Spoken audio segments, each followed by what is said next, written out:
రీసెంట్‌గా మన ప్రియాంక గాంధీ గారు పార్లమెంట్‌లో మాట్లాడుతూ ఒక మాట అన్నారు కదా! అంటే వన్స్ ఫర్ ఆల్ అన్నీ క్లోజ్ చేసుకుందాము.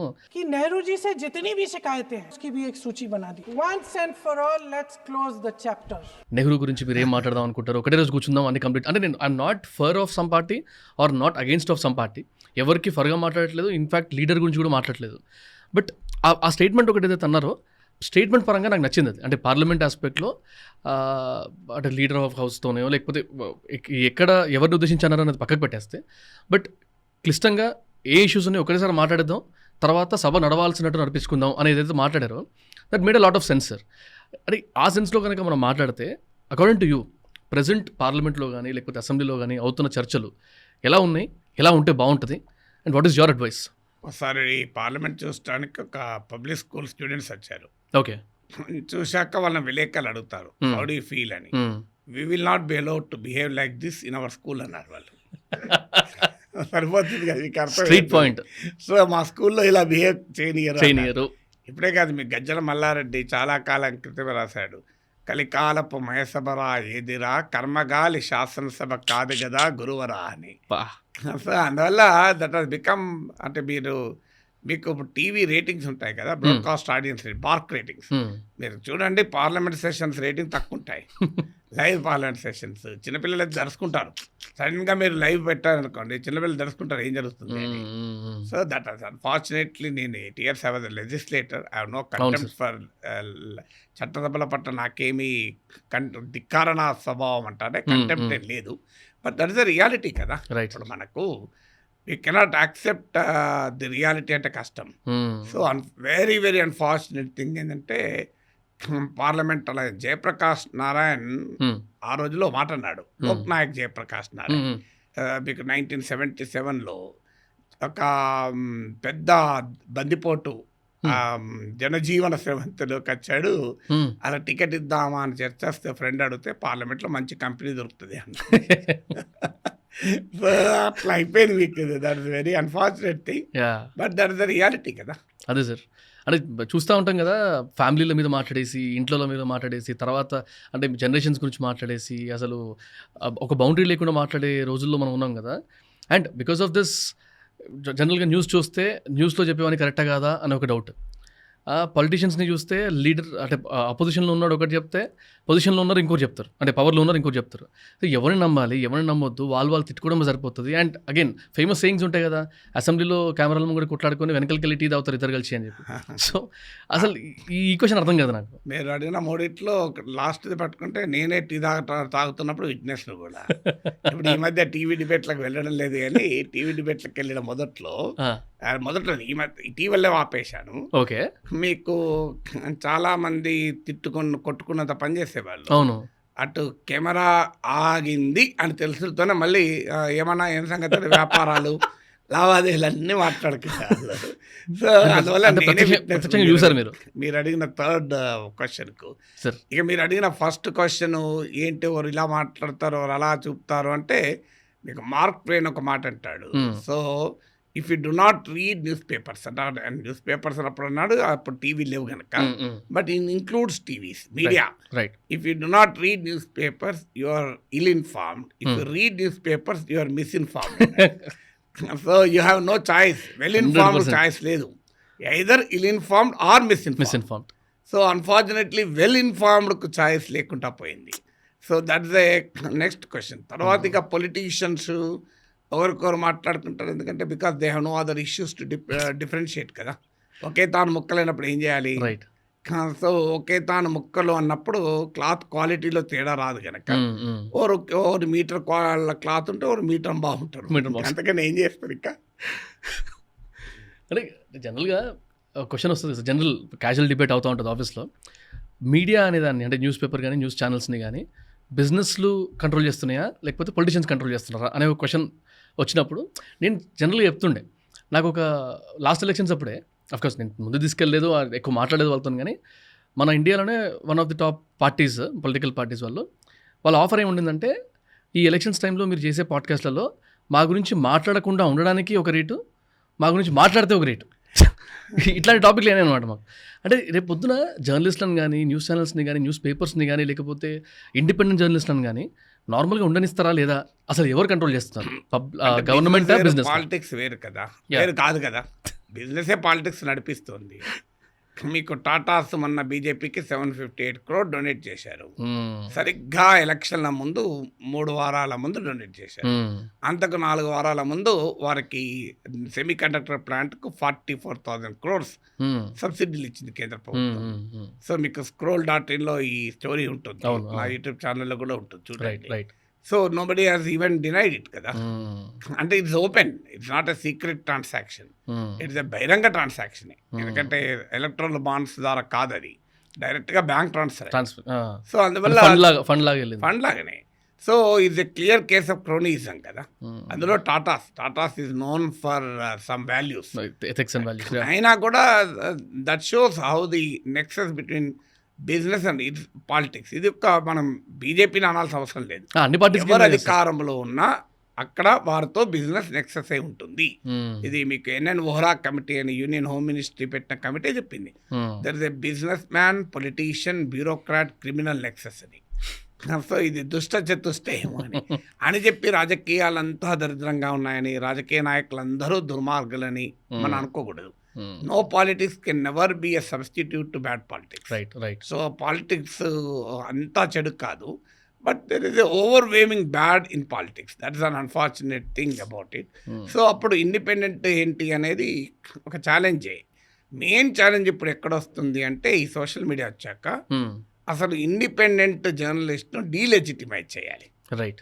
డీలెజిటిమైజ్ అంటే ఏంటి? ఇప్పుడు నాగేశ్వర్ అనే వ్యక్తి నిజాయితీగా మాట్లాడతాడు అని సమాజం భావిస్తుంది కనుక ఇతను చెప్పేదానికి వాల్యూ ఉంటుంది, ఇది మా ప్రయోజనాలకు నష్టం వస్తుంది అనుకుంటే, మమ్మల్ని ప్రశ్నిస్తున్నాడు అనుకుంటే దానికి కౌంటర్ చేయలేరు కదా.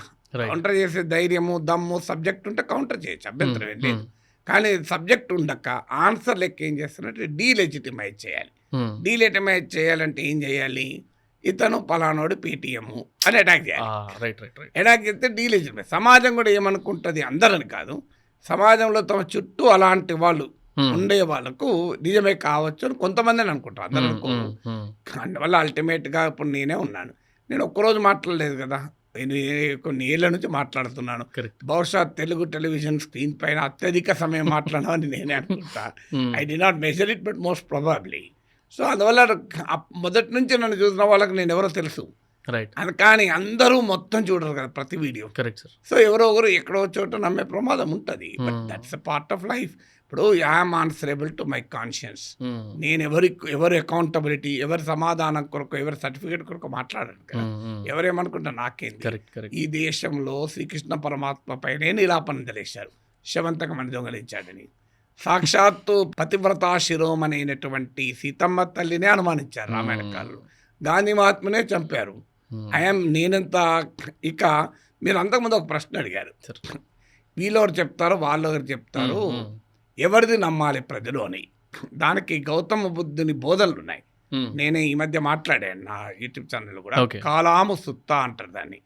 అంటే సుత్తా అనేది పాలీ వర్డ్, అంటే మన సంస్కృతిలో సూత్రము అని ఉంటారు కదా, దానికి సుత్తా అంటారు. సో ఈ సంయుక్తాక్షరాలు ఉండవు పాలీ భాషలో. సో కలాము సుత్తలో ఏమంటారు, కలాములు అని ఒక ట్రైబ్ ఉంటుంది. ఆ ట్రైబ్ దగ్గరికి బుద్ధుడు వెళ్తే కలాములు వంశీ అడిగిన ప్రశ్న అడిగారు బుద్ధుడిని. కలాములు బుద్ధుడిని అడిగిన ప్రశ్న వంశీ నాగేశ్వరిని అడిగారు. మరి ఎవరిని నమ్మాలి, వీళ్ళోడు చెప్తారు వాళ్ళోడు చెప్తారు కదా. అంటే గౌతమ బుద్ధుడు అద్భుతంగా చెప్పాడు, ఇప్పటికీ వర్తిస్తుంది మీకు నాకు. ఏమన్నాడు, ఒక పవిత్ర గ్రంథములో ఉన్నంత మాత్రానే నమ్మద్దు, ఉన్నంత మాత్రానే ఇక్కడ ఇంపార్టెంట్. ఒక మహాపండితుడు చెప్పాడని మాత్రమే నమ్మద్దు, ఒక అందరూ నమ్ముతున్నారని మాత్రమే నమ్మద్దు, అందరూ మాట్లాడుకుంటున్నారని మాత్రమే నమ్మద్దు. మరి ఎలా నమ్మాలి? ఇలా నమ్మద్దు అని చెప్తూ ఎలా నమ్మాలి అంటే, మీకున్న హేతు బుద్ధితో ఆలోచించి సర్వజన హితము, సర్వజన సుఖము, జనహితము జనసుఖమేదో మీరు విచక్షణతో ఆలోచించి నిర్ణయం తీసుకోవాలి. నేను చెప్పింది కూడా నమ్మవద్దు అంటాడు. నేను చెప్పినంత మాత్రానే నమ్మద్దు. బుద్ధుడు చెప్తున్నాడని కూడా నమ్మాల్సిన అవసరం లేదు. మీరు హ్యావ్ యువర్ ఓన్ థింక్. అందువల్ల ఆడియన్స్ కూడా చెప్పేది ఇది. నాగేశ్వరిని నమ్మమని నేనేం చెప్పడం లేదు. నేను చెప్పింది రైటా రాంగా మీ విచక్షణతో ఆలోచించండి, మీకే అర్థమవుతుంది కదా. అంటే మీరు సోషల్ మీడియా టాపిక్ తీసుకొచ్చినారు సార్. ఇప్పుడు జనరల్గా ఏపీ ఎలక్షన్స్ కానీ తెలంగాణ ఎలక్షన్స్ అప్పుడు కానీ చాలా క్యాజువల్గా జరిగేది ఏంటి, ఎవరు గెలుస్తారా అంటే సోషల్ మీడియాని చూసినోడేమో ఒక పార్టీ గెలుస్తుందని చెప్తాడు, గ్రౌండ్ రియాలిటీ తెలిసినోడేమో ఏ పార్టీ గెలుస్తుందో అని ఒక క్లారిటీ అంచనాతో చెప్తాడు. సో ఇవాళ రేపు జనరల్గా అంటారు కదా sir, we vote with emotions and we question or complaint with vertical intellectual thought process అని చెప్పి.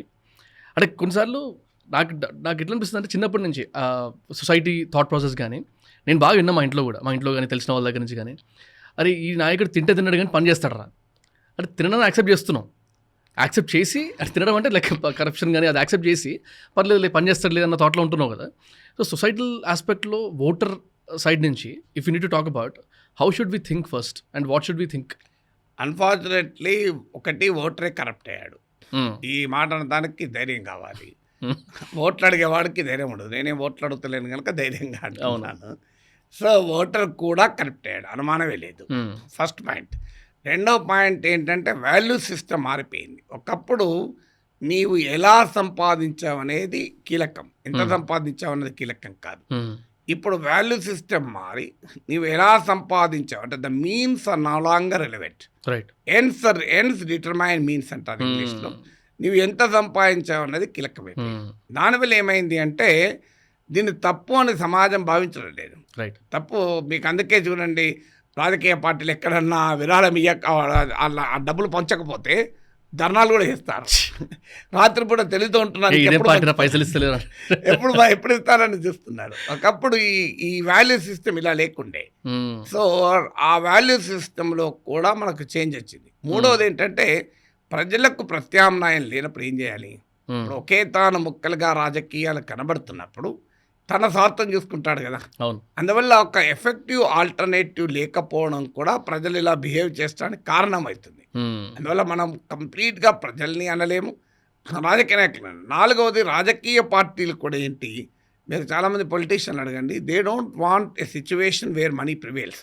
ఇప్పుడు వాళ్ళు కూడా చెప్తారు, సార్ డబ్బు లేని రాజకీయం ఉంటే బాగుండేది అని. కానీ ఆ గంట ఎవరు కట్టాలి, ఆ రిస్క్ ఎవరు తీసుకోవాలి? ముందుగా వెనక డబ్బు పంచకపోతే ఓడిపోతారేమో. ఇప్పుడు ఏడు దాకా వచ్చిందంటే రాజకీయ పార్టీల కార్యకర్తలకు పనులు చేయాలన్నా కూడా వాళ్ళు డబ్బులు ఇవ్వాల్సిందే. పార్టీ కార్యకర్త వేరే వాళ్ళకి కాదు.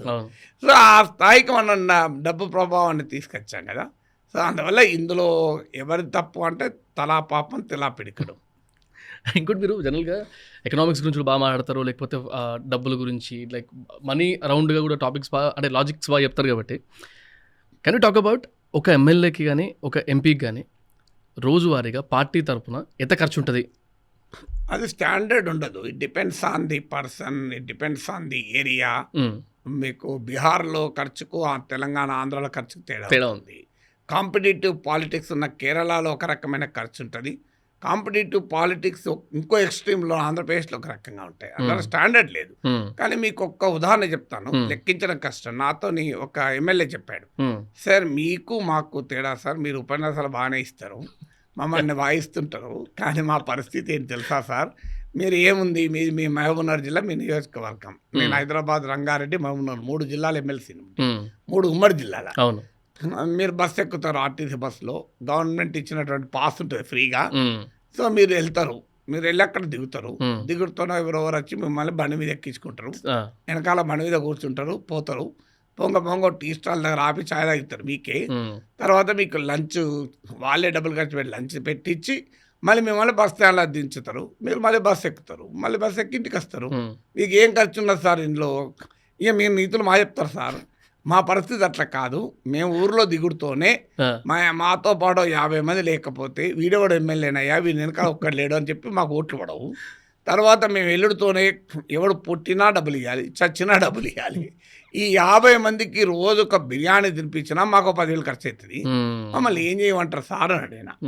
సో ఈ వాజ్ వెరీ పర్టికులర్. అంటే అది జెన్యున్ క్వశ్చనే, మనం తప్పు పట్టచ్చు కానీ but that's a genuine question. Genuine question ఎందుకంటున్నా అంటే they are victims of the culture they have created. తాము సృష్టించుకున్న రాజకీయ సంస్కృతి బాధితులు వాళ్ళు. సో అందువల్ల దాని నుంచి బయటకు రావాలి. ఇంగ్లీష్లో catch-22 సిచ్యువేషన్ అంటారే. So they're caught in a catch-22 situation. So మనం బయట ఉన్నాం కనుక fortunately we're not part of that. ఆ తాను ముక్కలం కాదు కనుక ఇలా హాయిగా బతకగలుగుతున్నాం. రైట్. అంటే వింటూ ఉంటాం కదా సార్, ఒక పార్టీ లెవెల్‌లో అంటే బూత్ కార్యకర్తలు గానీ, అంటే వేల మంది కొన్నిసార్లు పదుల వేలలో సంఖ్యలో ఉన్నప్పుడు వాళ్ళకి రోజువారీగా అయ్యే ఖర్చు కోట్ల, మనకు యావరేజ్‌గా ఒక బీఆర్ఎస్‌కో లేకపోతే ఒక కాంగ్రెస్‌కో లోకల్‌గా స్టేట్ లెవెల్‌గా ఎవ్రీ డే ఎంత ఖర్చు అవుతది అని లెక్కేస్తే కోట్లలో రోజుకి ఖర్చుంది. మరి పార్టీ ఫండ్ అని చెప్పి అట్లా ఇట్లా అది కాకుండా ఇంకెక్కడి నుంచి డబ్బులు వస్తాయి వీళ్ళకి అనే మీకు జనానికి పంచిన ప్రతి పైసా జనం దగ్గర తీసుకుందే. ఏమున్నది, అందులో డౌట్ ఏముంది. 10 రూపాయలు పంచారంటే 100 రూపాయలు దోచుకుంటే 10 రూపాయలు పంచుతారు కదా. దాంట్లో నాట్ నీకు అప్పుడు మీరు చేపత్తేసి పాలు పోసి మరిగిస్తే దాని తర్వాత ఫిల్టర్ చేస్తే ఇంత పత్తా కూడా బయటకు వస్తుంది కదా. మిగతాదే టీ, ఇది కూడా అంతే. ఇప్పుడు ఒక 10 రూపాయలు జనానికి 10 రూపాయలు టీ పంచారంటే 100 రూపాయల పత్తా కూడా అందులో రైట్ ఫిల్టర్ కావాల్సిందే. It will go to different people కదా. Right sir. మీకు ఇది రాజీవ్ గాంధీ ఆ రోజుల్లో అన్నాడు, 1 రూపీ గవర్నమెంట్ ఖర్చు పెడితే 18 ఏదో నెంబర్ చెప్పాడు. ఐ డోంట్ కరెక్ట్లీ రిమైంబర్ 18 పైసలు చెప్పాడు.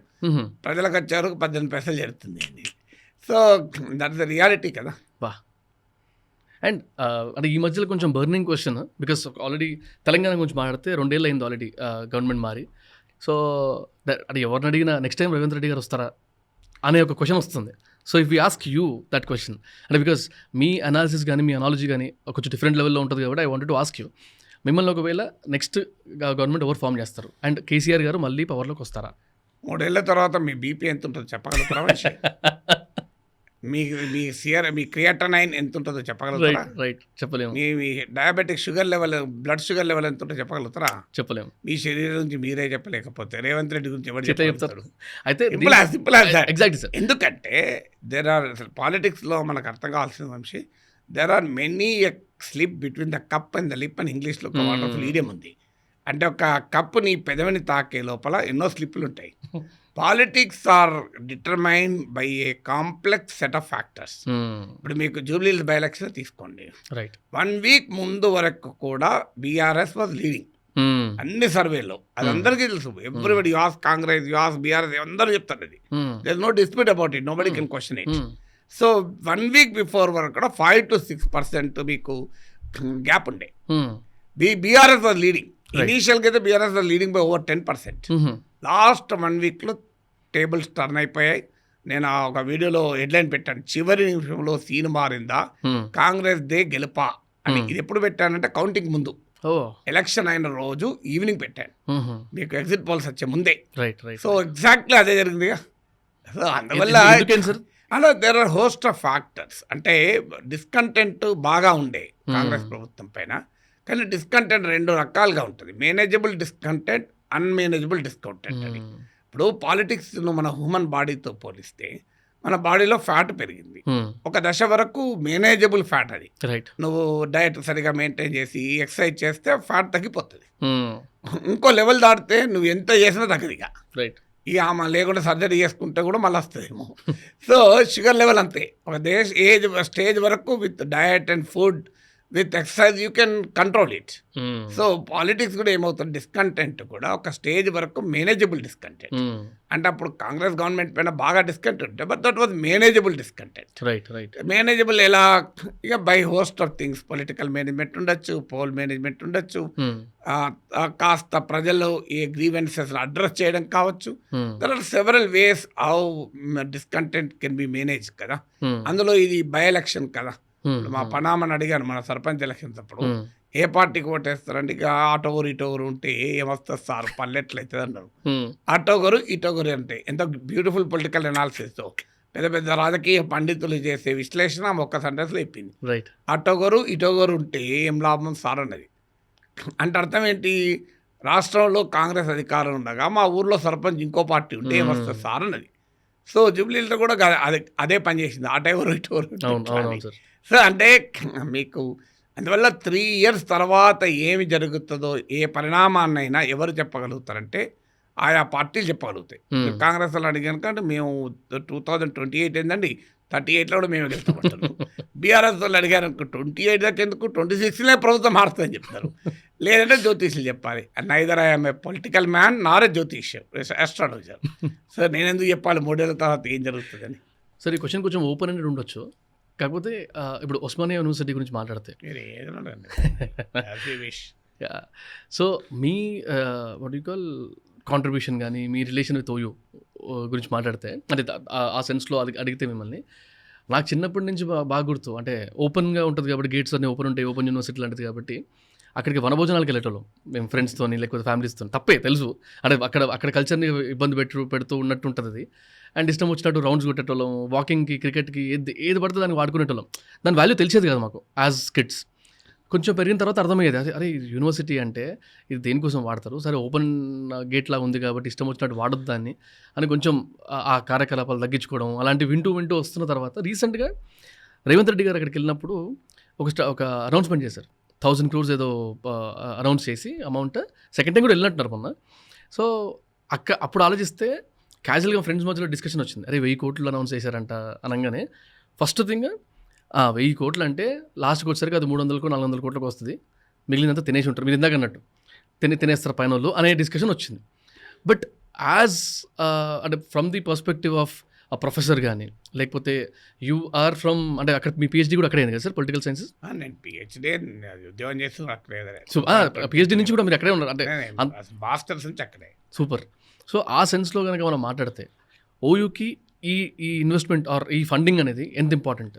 Certainly important. ఇప్పుడు ఎందుకంటే మోడర్న్ ల్యాబొరేటరీస్ నిర్మించాలన్నా, ఆధునికమైన మీకు ఫెసిలిటీస్ క్రియేట్ చేయాలన్నా, ఇంక్యుబేషన్ సెంటర్స్ పెట్టాలన్నా డెఫినెట్గా money is required. Power buildings కట్టడమే కాదు, మోడర్న్ టెక్నాలజీని చేయాలి అనుకుంటే కంపల్సరీగా you need modern labs facilities కదా, ముఖ్యంగా సైన్సెస్, ఇంజనీరింగ్, టెక్నాలజీ రంగంలో. సో ఇవాళ ఒక సిస్టమ్ కొంటేనే ₹1,00,000 అవుతుంది. సో అందువల్ల మనీ అవసరం అనే దాంట్లో డిస్ప్యూటే లేదు. అందులో ప్రతిసారి 1000 crores ఇస్తే 300 crores కావాలని రూల్ ఏం లేదు. That need not always be true. Right. So దేనికి ఇచ్చారు, ఎక్కడ ఇచ్చారు, ఎలా ఇచ్చారు అనే దాని మీద కూడా ఆధారపడి ఉంటుంది. సో అందువల్ల 1000 crores ఒక యూనివర్సిటీ ఒక గ్లోబల్ వరల్డ్ క్లాస్ యూనివర్సిటీగా పెట్టాలి అంటే మనీ అవసరం. కానీ money alone will not create universities. ఆయన మనీ ఈజ్ ఎసెన్షియల్, కాదని డిస్ప్యూటే లేదు. అందుకే ఇప్పుడు మీకు సివి రామన్ నోబెల్ బహుమతి వచ్చినప్పుడు ఆయన ఎన్ని కోట్ల ల్యాబొరేటరీలో పనిచేశాడు. సివి రామన్కి ఒక్కనికే మీకు సైన్స్లో ఇండియాకు నోబెల్ ప్రైజ్ వచ్చింది. ఆఫ్టర్ వర్డ్స్ మనకి ఇండియాకు ఫ్రీడమ్ వచ్చాక నోబెల్ ప్రైజ్ లేదు. సో మీకు అబ్దుల్ కలాం మిసైల్స్ తయారు చేసినప్పుడు ఎంత క్రియేట్ చేశాడు, అదెంతకు వంశం. ఇప్పుడు గూగుల్ ఎక్కడ క్రియేట్ అయింది, ఒక గరాజ్లో క్రియేట్ అయింది, అంటే ఒక కార్ షెడ్లో క్రియేట్ అయింది. మొన్న రేవంత్ రెడ్డి యూనివర్సిటీ వెళ్ళినప్పుడు అది ఉదాహరణ కూడా చెప్పాడు, మీకు గూగుల్ కార్ షెడ్లో తయారైందని. మీకు బే ఏరియాలో చాలా పెద్ద పెద్ద వండర్ఫుల్ కంపెనీస్ కార్ షెడ్లో. సో అందువల్ల money is essential, but what is required is minds, money కాదు. నేను నా యూట్యూబ్ ఛానలే పెట్టాను, నేను ఒక్క పైసా ఖర్చు పెట్టలేదు దాని మీద. Zero investment, absolutely zero, day 1 నుంచి జీరో. మరి నేను I have created such a huge audience base కదా. సో అందువల్ల మనీ అవసరం, but money always does not make things. You need ideas, you need leadership, you need innovation, you need ఒక out of box thinking. ఇవన్నీ కలిపితే institutions build అవుతాయి. Institutions are not built by money, money is essential to build institutions. Right. And ఈ moment politics కోసము యూనివర్సిటీస్ని వాడతారు అనే ఒక opinion మీద, ఆర్ స్టూడెంట్స్ని ఇన్వాల్వ్ చేయడానికి మ్యానిపులేట్ చేసి వాడతారు. మేజర్లీ ఇప్పుడు మనము తెలంగాణ మూమెంట్ అప్పుడు చూసినా, లేకపోతే రీసెంట్గా ఆయన వెళ్ళినప్పుడు కూడా రేవంత్ రెడ్డి గారు సీఎం యాజ్ అ సీఎం వచ్చినప్పుడు నెక్స్ట్ టైం నేను వితౌట్ సెక్యూరిటీ వస్తా, let them protest whatever they want to was they can ask అని.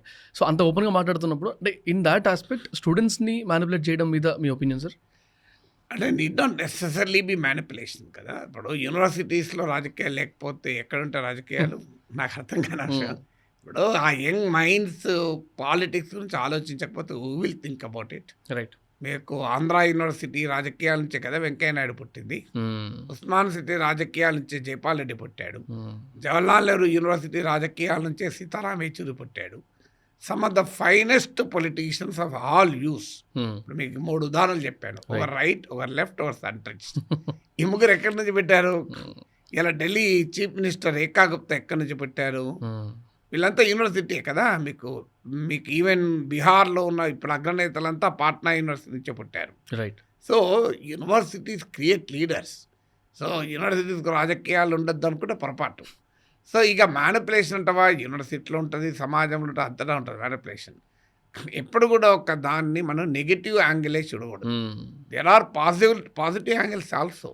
ఇప్పుడు మ్యానిపులేట్ చేసుకునే వాళ్ళు ఎప్పుడైనా ఉంటారు, కానీ ఆ కాన్షియస్నెస్ యూనివర్సిటీస్ ఉండేది ఏంటంటే ఫ్రీ థింకింగ్ ఉంటుంది, ఒక ఐడియలిస్టిక్ ఆలోచన ఉంటుంది. ఆ age it's a place where ideas confront, it is a place where ideas flourish also.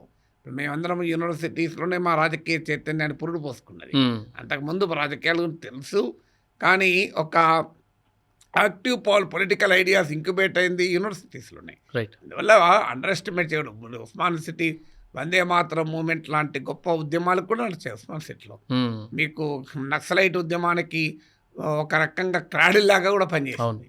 So తర్వాత కాలంలో తెలంగాణ ఉద్యమానికి పనిచేసింది. దేర్ ఆర్ ఆల్వేస్ మిస్యూజ్ ఎక్కడైనా. అందువల్ల యూజ్, అబ్యూజ్, మిస్యూజ్ ఉంటుంది. కానీ మిస్యూజ్, అబ్యూజ్ ఉంది కదా అని యూజ్ను మనం ఇగ్నోర్ చేయకూడదు కదా. కరెక్ట్. అంటే చాలా కామన్గా అంటూ ఉంటారు కదా, పిల్లల్ని పాడు చేస్తున్నారు అనే మాట వింటున్నప్పుడు I thought I take your opinion అన్నట్టు. అంటే పిల్లలు మీరు టీవీలను చూసి కూడా పిల్లలు పాడవుతున్నారు, టీవీలు నిషేధిస్తామా? మొబైల్ ఫోన్లు చూసి పిల్లలు పాడైపోతున్నారు, మొబైల్ ఫోన్లు నిషేధించుదామా? సో పిల్లలు పాడవుతున్నారని చెప్పి మొబైల్ ఫోన్లు, టీవీలు నిషేధిస్తే ఆధునిక సమాజం ఉంటుందా? పాడు కాకుండా ఏం చేయాలి అనేది మనం ఆలోచించాలి తప్ప, పాడవుతుందంటే ప్రధానికి అవుతుంది కదా, that's not a solution to it. Correct. And మీ క్వాలిఫికేషన్కి వస్తే సార్, బీఎస్సీ ఇన్ ఎలక్ట్రానిక్స్, తర్వాత post graduation in journalism, PhD in political science.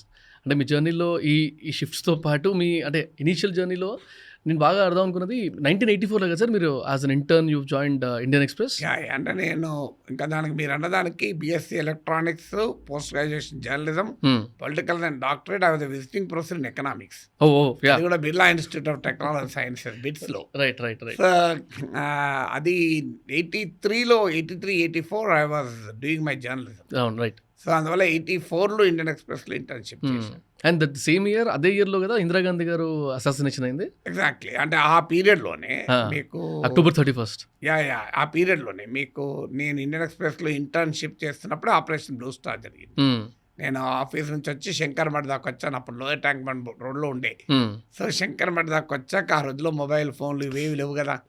So Shankar Math వచ్చాక మా న్యూస్ ఎడిటర్ ఆడ బస్ స్టాప్ దగ్గర కలిశాడు. యూ సీన్ ద న్యూస్, చూసావా ఆపరేషన్ బ్లూ స్టార్ జరిగిందని చెప్పాడు.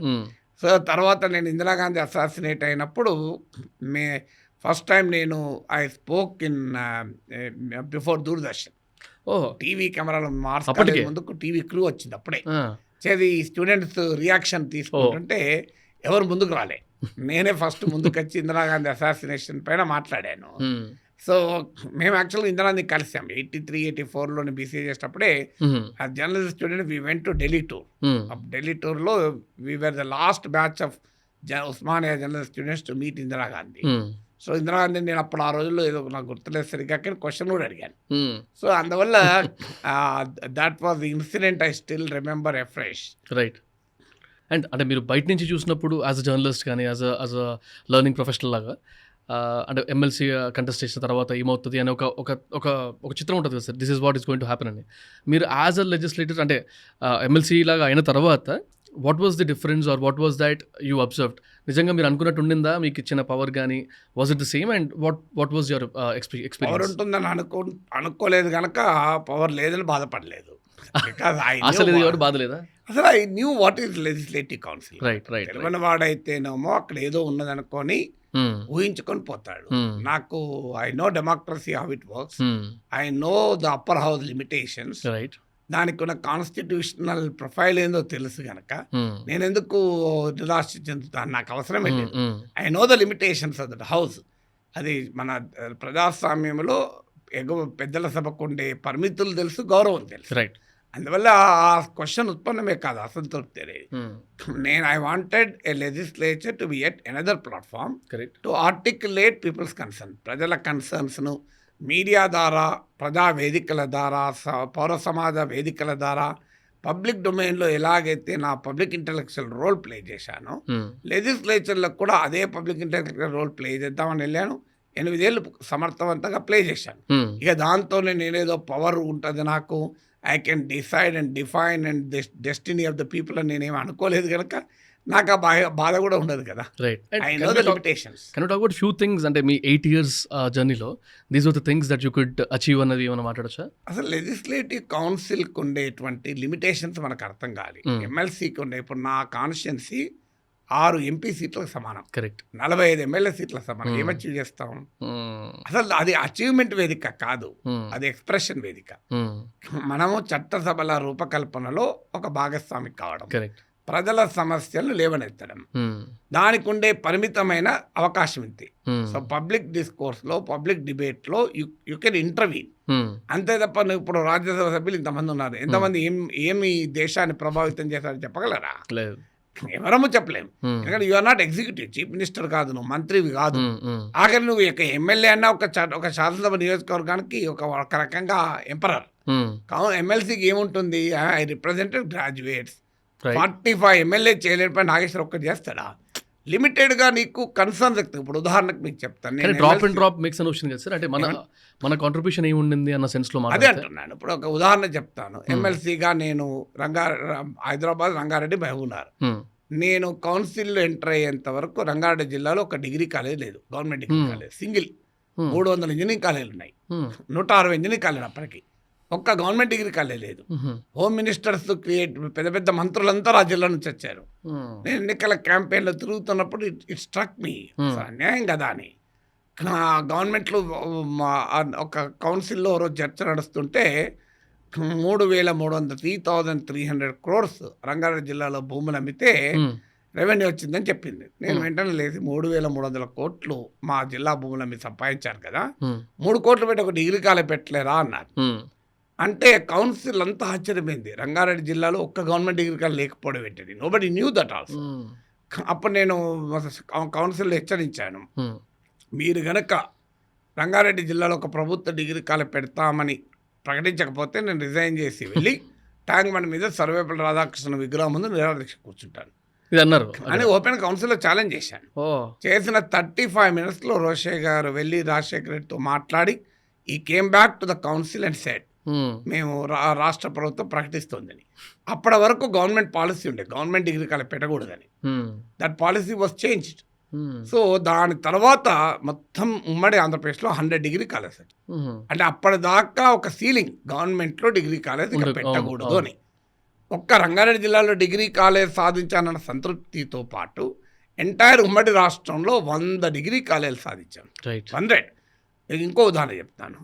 నేను యూనివర్సిటీస్లో ప్రొఫెసర్గా ఉన్నప్పుడు నాకు తెలుసు అక్కడ ప్రాబ్లం. మాకు టెంపరీ ఉద్యోగులు ఉంటారు, వారికి పాపం ఎంతో కన్సాలిడేటెడ్ పే ఉంటుంది, వాళ్ళకు పెరగదు శాలరీ, లీవ్లు ఉండవు, ఏముండవు.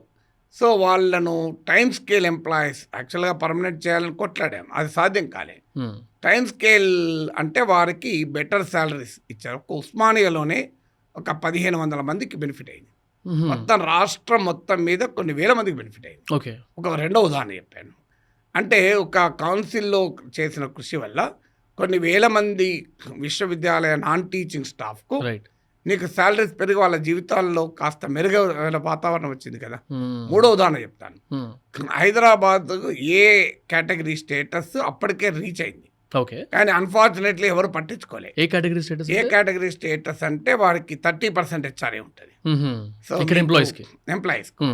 సో అంటే దానికి ఇంత క్రైటీరియా ఉంటుంది, పాపులేషన్ ఇంత అదంతా. మీకు అప్పటికి బెంగళూరుకు అచీవ్ అయింది, కానీ బెంగళూరుకు కానీ హైదరాబాద్కు ఏ కేటగిరీ రాలే. నేనే ఆ కౌన్సిల్ రైజ్ చేసి అప్పటి వరకు మంత్రులకు కూడా తెలియదు అది. సో అదేంటంటే రాజశేఖర రెడ్డి ఎక్స్ప్లెయిన్ చేశాను. తర్వాత మీకు వెంటనే రాజశేఖర రెడ్డి ఫైల్ మూవ్ చేశాడు, వచ్చింది. 4వ ఉదాహరణ చెప్తాను. మీకు మా నైబర్ ఉండే అతను national institute of designs product. So ఆయన నాకు ఒక రోజు వచ్చి, సార్ ఇట్లా ఎన్ఐడి కర్ణాటకలో పెడదాం అనుకుంటున్నారు, కానీ కర్ణాటకలో ల్యాండ్ ప్రాబ్లం వచ్చింది సార్. సో మనం కనుక ఇక్కడ అడిగితే సాధ్యం అవుతుంది అని అన్నాడు రాకేష్ అని. సో ఈ was a product of NID. So నేను వెంటనే రాజశేఖర్ దగ్గరికి వెళ్ళి చెప్తే అప్పుడు కేవి ప్రతాప్ అని ఇప్పటికి కూడా ఆంధ్రాలో డీజీపీగా డీజీపీ హోదాలో ఉన్నాడు, ల్యాండ్ ఆర్డర్ డీజీపీ కాదు, ఆయనకు వెళ్ళి చెప్పాను ఆయన చెప్పండి, ఆయన ఈ విల్ టేక్ ఇట్ అప్ అని చెప్పాడు. రాజశేఖర రెడ్డి సజెస్ట్ చేస్తే ఆ దగ్గరికి వెళ్ళి మొత్తం రిప్రజెంటేషన్ ఇచ్చాను. ఇమీడియట్గా with in 24 hours Rajasekhara Reddy గారు రాశాడు. గవర్నమెంట్ ఆఫ్ ఇండియాకి రాస్తే ఎన్ఐడి వచ్చింది ఇక్కడికి. హైదరాబాద్లో అది సెటప్ అయ్యే దశలో రాష్ట్ర విభజన జరిగింది. ఇప్పుడు అది విజయవాడకి వెళ్ళిపోయింది. సో బట్ మన తెలుగు వాళ్ళకైతే అందింది. అఫ్ కోర్స్ హైదరాబాద్కు రాలేకపోవచ్చు. హైదరాబాద్ శాంక్షన్ అయిన తర్వాత మీకు కావూరు సాంబశివరావు అప్పుడు మంత్రిమండలిలో ఉండేది. సో రాష్ట్ర విభజన జరుగుతున్న సమయంలో అన్ని తెలంగాణకైనా మాకు ఆంధ్రప్రదేశ్కి రాకూడదు అంటే ఆ శాంక్షన్ అయిన ఎన్ఐడిని అక్కడ తీసుకొచ్చారు. యాక్చువల్గా ఐఏఎం కూడా దాదాపు మూవ్ చేశాం మేము. నిన్నగా మొన్న రేవంత్ రెడ్డి అన్నట్టు హైదరాబాద్కి ఐఏఎం కావాలి. ఐఏఎంను రైజ్ చేసింది కౌన్సిల్లో నేనే ఫస్ట్. ఇలా ఇప్పుడు మీకు ఇన్ని ఉదాహరణలు ఇంకా చాలా చెప్పగలను, బట్ నా గురించి నేను చెప్పుకోవడానికి సందర్భం లేదు. Let me very clear tell, కౌన్సిల్లో ప్రజా సమస్యలు లేవనెత్తడానికి వేదిక, పరిష్కరించడానికి వేదిక కాదు. పరిష్కారానికి నా చేతులు ఉండదు కదా, ప్రభుత్వం చేతిలో ఉంటుంది. అందువల్ల మేమేం కౌన్సిల్లో ఉన్న సభ్యులు ప్రభుత్వాలను ఏర్పాటు చేయడంలో పాత్ర ఏమీ లేదు మాకు.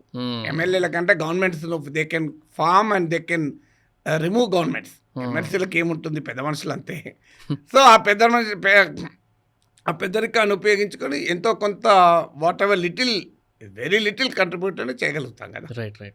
మీరు ఎమ్మెల్యే ఎలక్షన్స్కి కూడా ట్రై చేశారు సార్? చేయలేదు. ఇప్పుడు ఎంపీగా చేశాను ఇండిపెండెంట్గా మల్కాజ్గిరి నుంచి. 12,000 ఓట్లు వచ్చా నాకు అర్థమైంది ఏదో ఒక రాజకీయ పార్టీ తరఫున అయితేనే ఎన్నికల్లో ఓటేస్తారు, లేకపోతే వేయరు అని. నాకు అంతకుముందు వాస్తవం రాజకీయ నాయకుడు, సీనియర్ నాయకుడు చెప్పాడు, సార్ మీరు పీతాంబరం లాంటి వాళ్ళు సార్, అది డబ్బాలు ఉంటే అందంగా ఉంటుంది సార్, ఎవరెవరు కట్టుకుంటేనే అందంగా ఉంటుంది అన్నారు. అయితే నేను అన్నాను, కుష్ఠరోగి అందుకు కట్టుకుంటే మరి ఎలా ఉంటుంది అన్నా నవ్వుతూ. రాజకీయాలు ఆ రకంగా తయారయ్యాయి. అంత కొద్దిగా ఎక్కువ కంపారిజన్ ఎగ్జాగరేషనే కావచ్చు, బట్ సారీ, రాజకీయాలు చాలా కుళ్ళి కంపు కొడుతున్నాయి. అందువల్ల అలాంటి రాజకీయాలకు నేను పీతాంబరం కాదలుచుకోలేదు. నేను ఇండిపెండెంట్గా ఉంటాను, ఫైన్, నాకు ఎంపీ కాకపోతే కొంపలే మునిగేయలేదు కదా.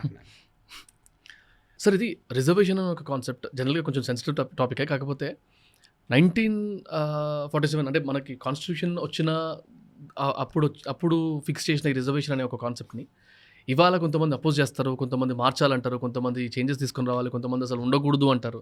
బికాస్ అంటే పొలిటికల్ లీడర్స్ దగ్గర నుంచి జాబ్ కోసం చూస్తున్న వాళ్ళకి, లేకపోతే ఎడ్యుకేషన్ కోసం కష్టపడుతున్న వాళ్ళకి, ప్రతి ఒక్కరికి ఎఫెక్ట్ అవుతున్న ఒక కాన్సెప్ట్ కాబట్టి what is your opinion on this reservation అనే ఒక కాన్సెప్ట్ సార్? సమాజంలో నీవు కులం పేరిట రిజర్వేషన్లను మనం ఇప్పుడు చర్చిస్తున్నాం. రైట్. యాక్చువల్గా మన రాజ్యాంగం కాస్ట్ బేస్డ్ కాదు, క్లాస్ బేస్డ్. అది క్లాస్ బేస్డ్. బ్యాక్వర్డ్ క్లాసెస్ అంటారు, బ్యాక్వర్డ్ కాస్ట్ ఎక్కడ అన్నారు. కాస్ట్ క్లాస్ మన దేశంలో చాలా ఓవర్లాపింగ్ ఉంటుంది. అణగారిన కులాలే, అణగారిన వర్గాలు. మీరు ఇప్పుడు హైదరాబాద్ రోడ్ల మీద వెళ్ళి స్వీపర్లు చూడండి, స్వీపర్లలో ఎంతమంది అగ్రకులాల వాళ్ళు ఉంటారు? ఆల్మోస్ట్ 0. అంటే మన దేశంలో కాస్ట్ అండ్ క్లాస్ ఎంత ఓవర్లాప్ అవుతుంది అన్న దానికి ఇదొక్కటే ఉదాహరణ. మీకు హమాలీలను కులాలను లెక్క తీయండి, అగ్రకులాల వాళ్ళు హమాలీలు ఎవరన్నా ఉంటారా?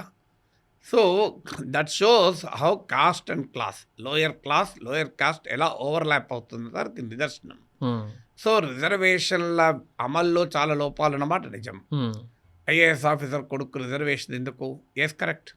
అందుకే కదా క్రీమీ లేయర్ అనే చర్చ మొదలైంది. సో 3 తరాలు రిజర్వేషన్ అనుభవించాక కూడా రిజర్వేషన్ ఎందుకు? ఇవన్నీ కరెక్ట్. కానీ డబ్బున్న వారికి కూడా రిజర్వేషన్ ఉంది కదా. ఇప్పుడు ఉదాహరణకు నీకు మెడిసిన్ సీట్ రాకపోతే నువ్వు 80 లక్షలు 50 లక్షలు కడితే నీకు మెడిసిన్ కావచ్చు కదా. మరి అది కూడా ఒక రకంగా రిజర్వేషనే కదా. మనం ఓన్లీ సామాజిక రిజర్వేషన్ క్వశ్చన్ చేస్తాం. డబ్బున్నవాడు రిజర్వేషన్ ఉంది కదా, ఆల్రెడీ ఆ రిజర్వేషన్ ఉంది కదా. ఇప్పుడు డబ్బున్నవాడు ఒక బ్రహ్మాండమైన స్కూల్లో చదువుతాడు, డబ్బు లేనివాడు సాధారణ ప్రభుత్వ పాఠశాలలో చదువుతాడు. మరి ప్రభుత్వ పాఠశాలలో టీచింగ్ లెర్నింగ్కు, ఒక ఇంటర్నేషనల్ స్కూల్లో టీచింగ్ లెర్నింగ్ ఒకటే రకం ఉందా? అంటే సమాజంలో అసమానతలు ఉన్నప్పుడు the input is not equal, can output be equal? మీరు అది ఆలోచించాలి కదా. ఇప్పుడు నా కూతురు 10th క్లాస్ ఎగ్జామ్స్కి వెళ్ళేటప్పుడు నేను ప్రత్యక్షంగా చూశాను. దానికి ఒక సెపరేట్ బెడ్రూము, ఒక ఎయిర్ కండిషన్ రూము, మా రాత్రి 12 o'clock దాకా ప్రిపేర్ అవుతుంటే తల్లి వేడివేడి కాఫీ ఇస్తే తాగి, ఉదయాన్నే అన్నయ్య గ్రీట్ చేస్తే, నానమ్మ తాతయ్యలో దీవిస్తే, నాన్న కారులో కూర్చుని పెట్టి తీసుకెళ్ళి గేట్ తెరిచేదాకా కారులోనే ఉండు తల్లి అని. సో గేట్ లోపలికి పంపించి టాటా తల్లి అని చెప్పి వచ్చిన 10th క్లాస్ ఎగ్జామ్ రాసేటప్పుడు. అక్కడే సైకిల్ మీద ఒక బిడ్డను తీసుకొని వచ్చాడు ఒక అతను. ఆ తండ్రి రాత్రి తాగొచ్చి తల్లిని కొడితే తల్లి అన్నం వండక రాత్రి తినక తెల్లారి సరిగా తినక అలా మేనమా సైకిల్ మీద తీసుకొస్తే ఎండలో నిలబడి గేట్ దగ్గర నిలబడి ఆమె లోపలికి పోయింది.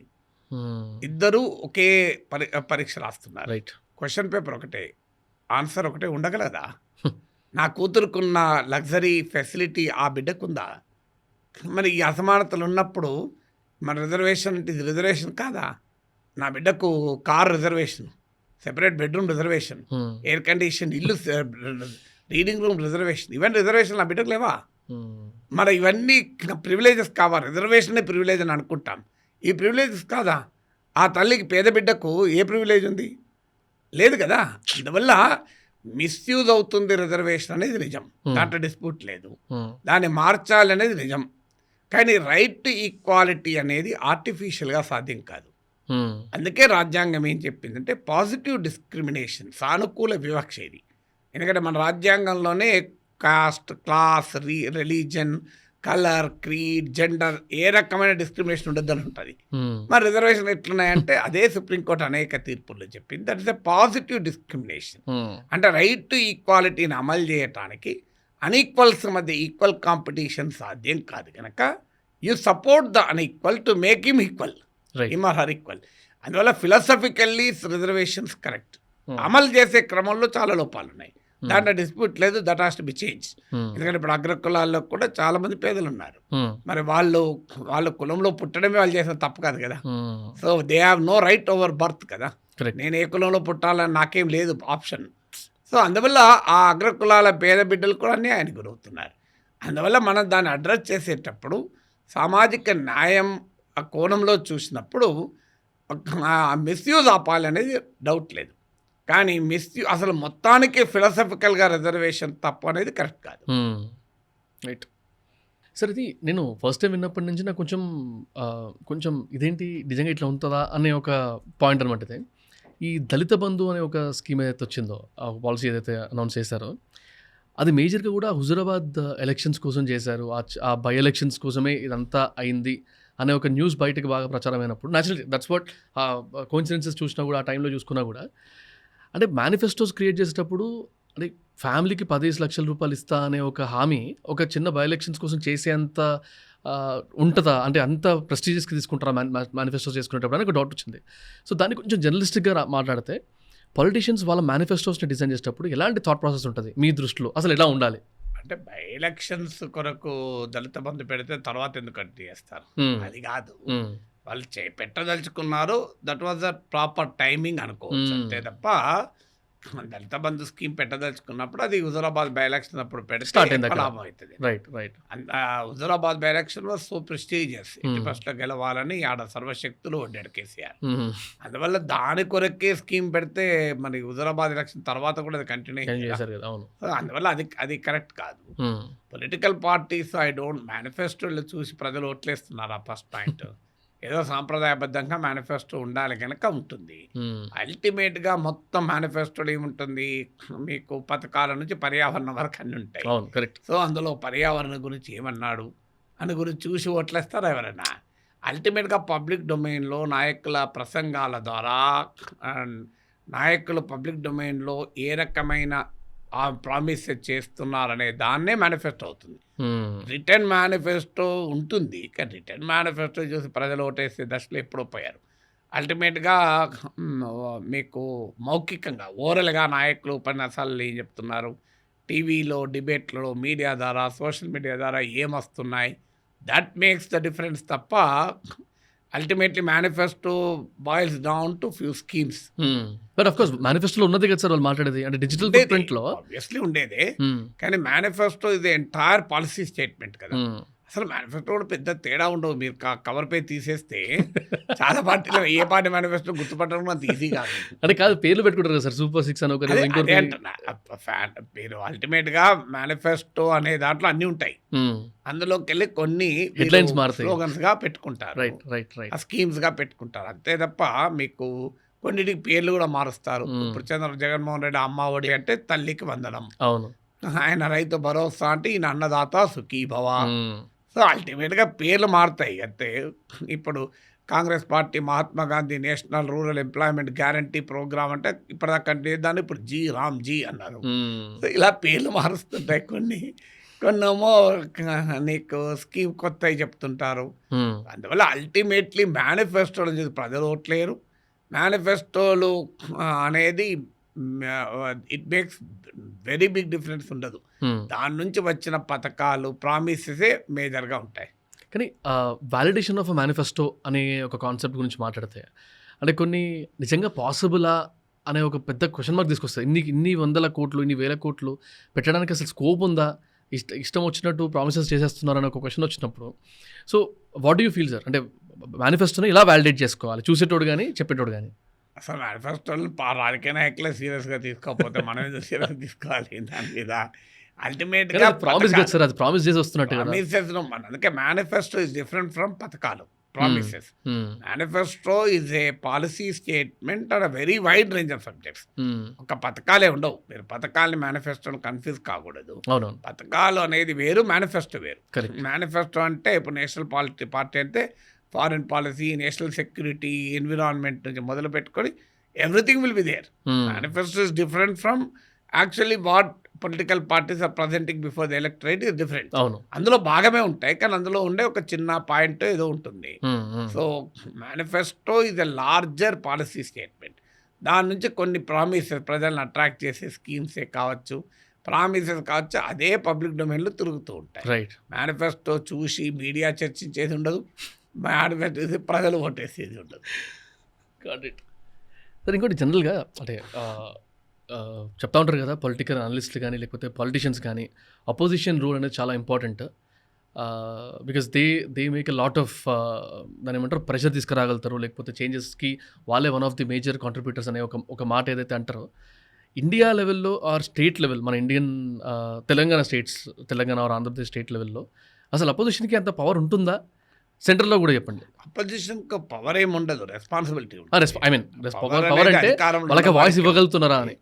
అపోజిషన్ రోల్ ప్లే చేయాలి. ఎనీ డెమోక్రసీలో అపోజిషన్ ఈజ్ ఇంపార్టెంట్. ఎందుకంటే they represent a viewpoint other than of the government. Correct. మీరు అందులో మన డెమోక్రసీలో 50% ఓట్లతో ఎవరు గెలవరు ఏ పార్టీ. 30-40% వరకు ఇప్పుడు ఉన్న కాంగ్రెస్ పార్టీ తెలంగాణ గెలిచింది, ఎంత 40%. అసలు బీజేపీ ఇన్నిసార్లు గెలిచినా ఎంత లెస్ దెన్ 40% ఓటింగ్.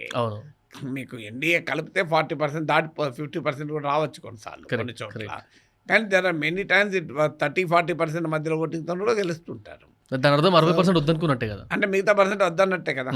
అదంతా కన్సాలిడేట్ కాక వీళ్ళు గెలుస్తుంటారు. ఎందుకంటే మనది ప్రపోర్షనల్ రిప్రజెంటేషన్, దామాషా పద్ధతి కాదు కనుక. సో అందువల్ల opposition represents the viewpoint other than that of the government. Correct. అందువల్ల ప్రజలను పాలించేటప్పుడు ప్రజలందరూ ఉంటారు కదా, ఈ ఓటేసిన 30-40% ఉండరు. సో అందువల్ల opposition play an important role. రెండోది ఏంటంటే opposition provides warning signals of an impending crisis. Amartya Sen political economy of హంగర్లో అంటాడు. అంటే ముందస్తు ప్రమాదాన్ని హెచ్చరికలు జారీ చేస్తారు. So that will help the government to correct also. Unfortunately వాళ్ళు చేసుకోవడం లేదు, కానీ multi party political system and free media provide the warning signals of an impending crisis అంటాడు అమర్త్య సేన్. సో అందువల్ల ఆ ఇంపెండింగ్ క్రైసిస్ అర్థం చేసుకొని పొలిటికల్ అపోజిషన్ రైజ్ చేసిన కన్సర్న్స్ కనుక సరిగా అడ్రస్ చేసుకుంటే అసలు రూలింగ్ పార్టీకే లాభం. Opposition is not a liability for them, opposition is an asset. Strong opposition ఉంటే ఒక రకంగా it will be check on the unlimited power of the government. ఎందుకంటే power corrupts, absolute power corrupts absolutely అంటారు. So అందువల్ల ruling third factor ఏంటంటే సమాజానికైనా even అధికార party అయినా హద్దులు దాటకుండా ఉండటానికి అపోజిషన్ ఉపయోగపడుతుంది. ఇన్ఫ్యాక్ట్ ఒక విజన్ ఉన్న ఏ లీడర్ అయినా హెల్తీ అపోజిషన్ ఎంకరేజ్ చేయాలి. కానీ అలా మన ప్రజాస్వామ్యం లేదు, that is different question. But actually opposition is good for society, it is good for ruling party also. Correct. కానీ ఇవాళ రేపు అపోజిషన్ ఏదైనా పాయింట్ రేస్ చేసిందంటే మీరు చేయలేదా అని రూలింగ్ పార్టీ అనడం, మేము చేసినాం సరే మీరేం చేస్తారని వీళ్ళు అనడం, ఇట్లనే నడిచిపోతున్నాయి కదా. అందుకే కదా ఇప్పుడు అది సీరియస్ ఇష్యూస్ క్రిటికల్ థింకింగ్ పై కాకోఫనీ అయిపోయింది. ఎక్కడ opposition for the sake of opposition, ఊకదంపుడు ఉపన్యాసాలు ఇచ్చి ప్రభుత్వాన్ని తిట్టిపోసి రాజకీయంగా ఎలా లాభపడాలి అని ప్రభుత్వం ఏం చేసినా తిడుతుంటారు. ఆ ప్రతిపక్షం ఏం చేసినా అపోజిషన్ అది రూలింగ్ పార్టీ పట్టించుకోదు. అందువల్ల మనం ఒక్కరిని తప్పు పట్టకూడదు, రెండు వైపులా ప్రాబ్లం ఉంది.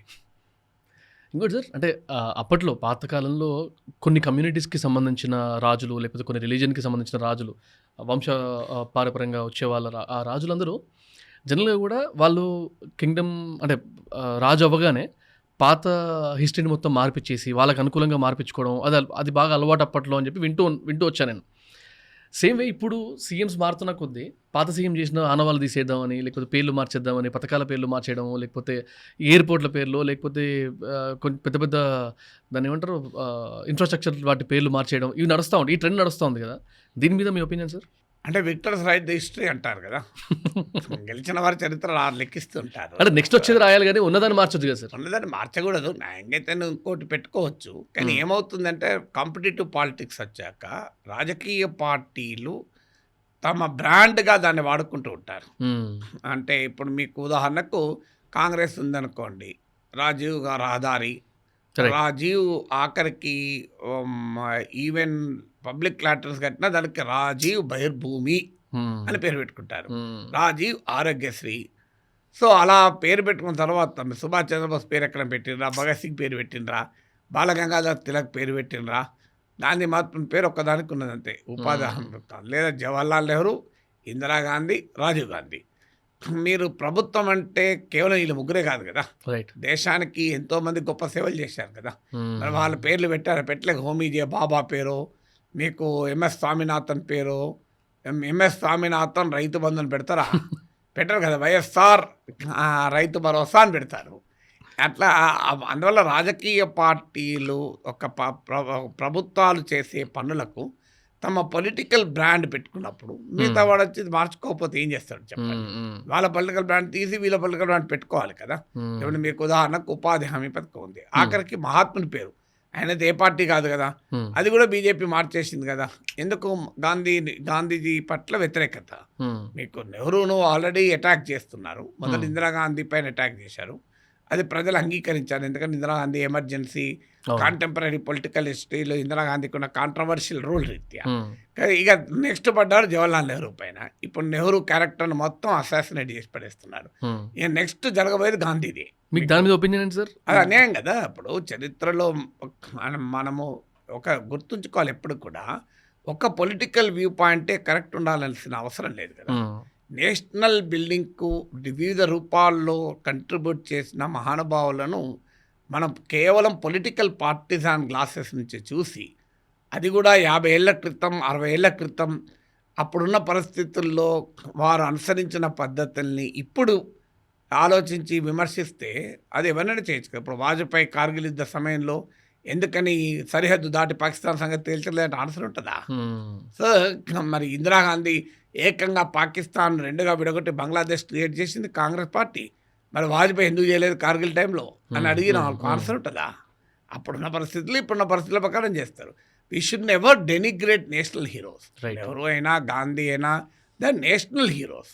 మీరు వాళ్ళ విధానాలపై మీకు అభ్యంతరాలు ఉంటే చెప్పచ్చు, తప్పలేదు. ఈవెన్ గాంధీ కానీ నెహ్రూ కానీ ఎవరు క్రిటిసిజానికి అతీతనే అంటలేను.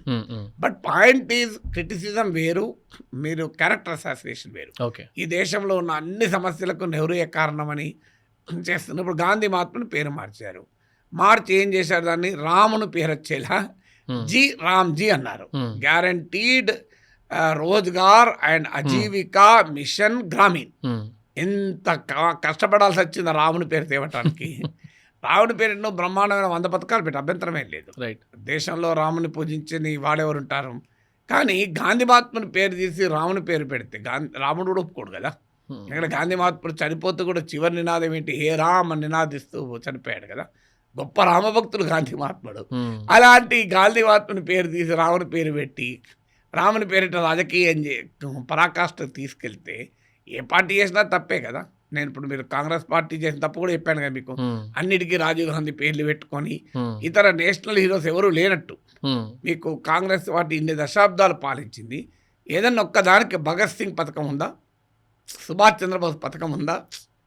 మీకు ఏమైనా జవహర్లాల్ నెహ్రూ, ఇందిరాగాంధీ, రాజీవ్ గాంధీ. హ్మ్. అంటే ఇక దేశ స్వాతంత్రానికి పోరాడిన వాళ్ళు ఎవరు లేరా? లాలా లజపతి రాయ్ పథకం ఉందా? బాలగంగాధర్ తిలక్ పథకం ఉందా?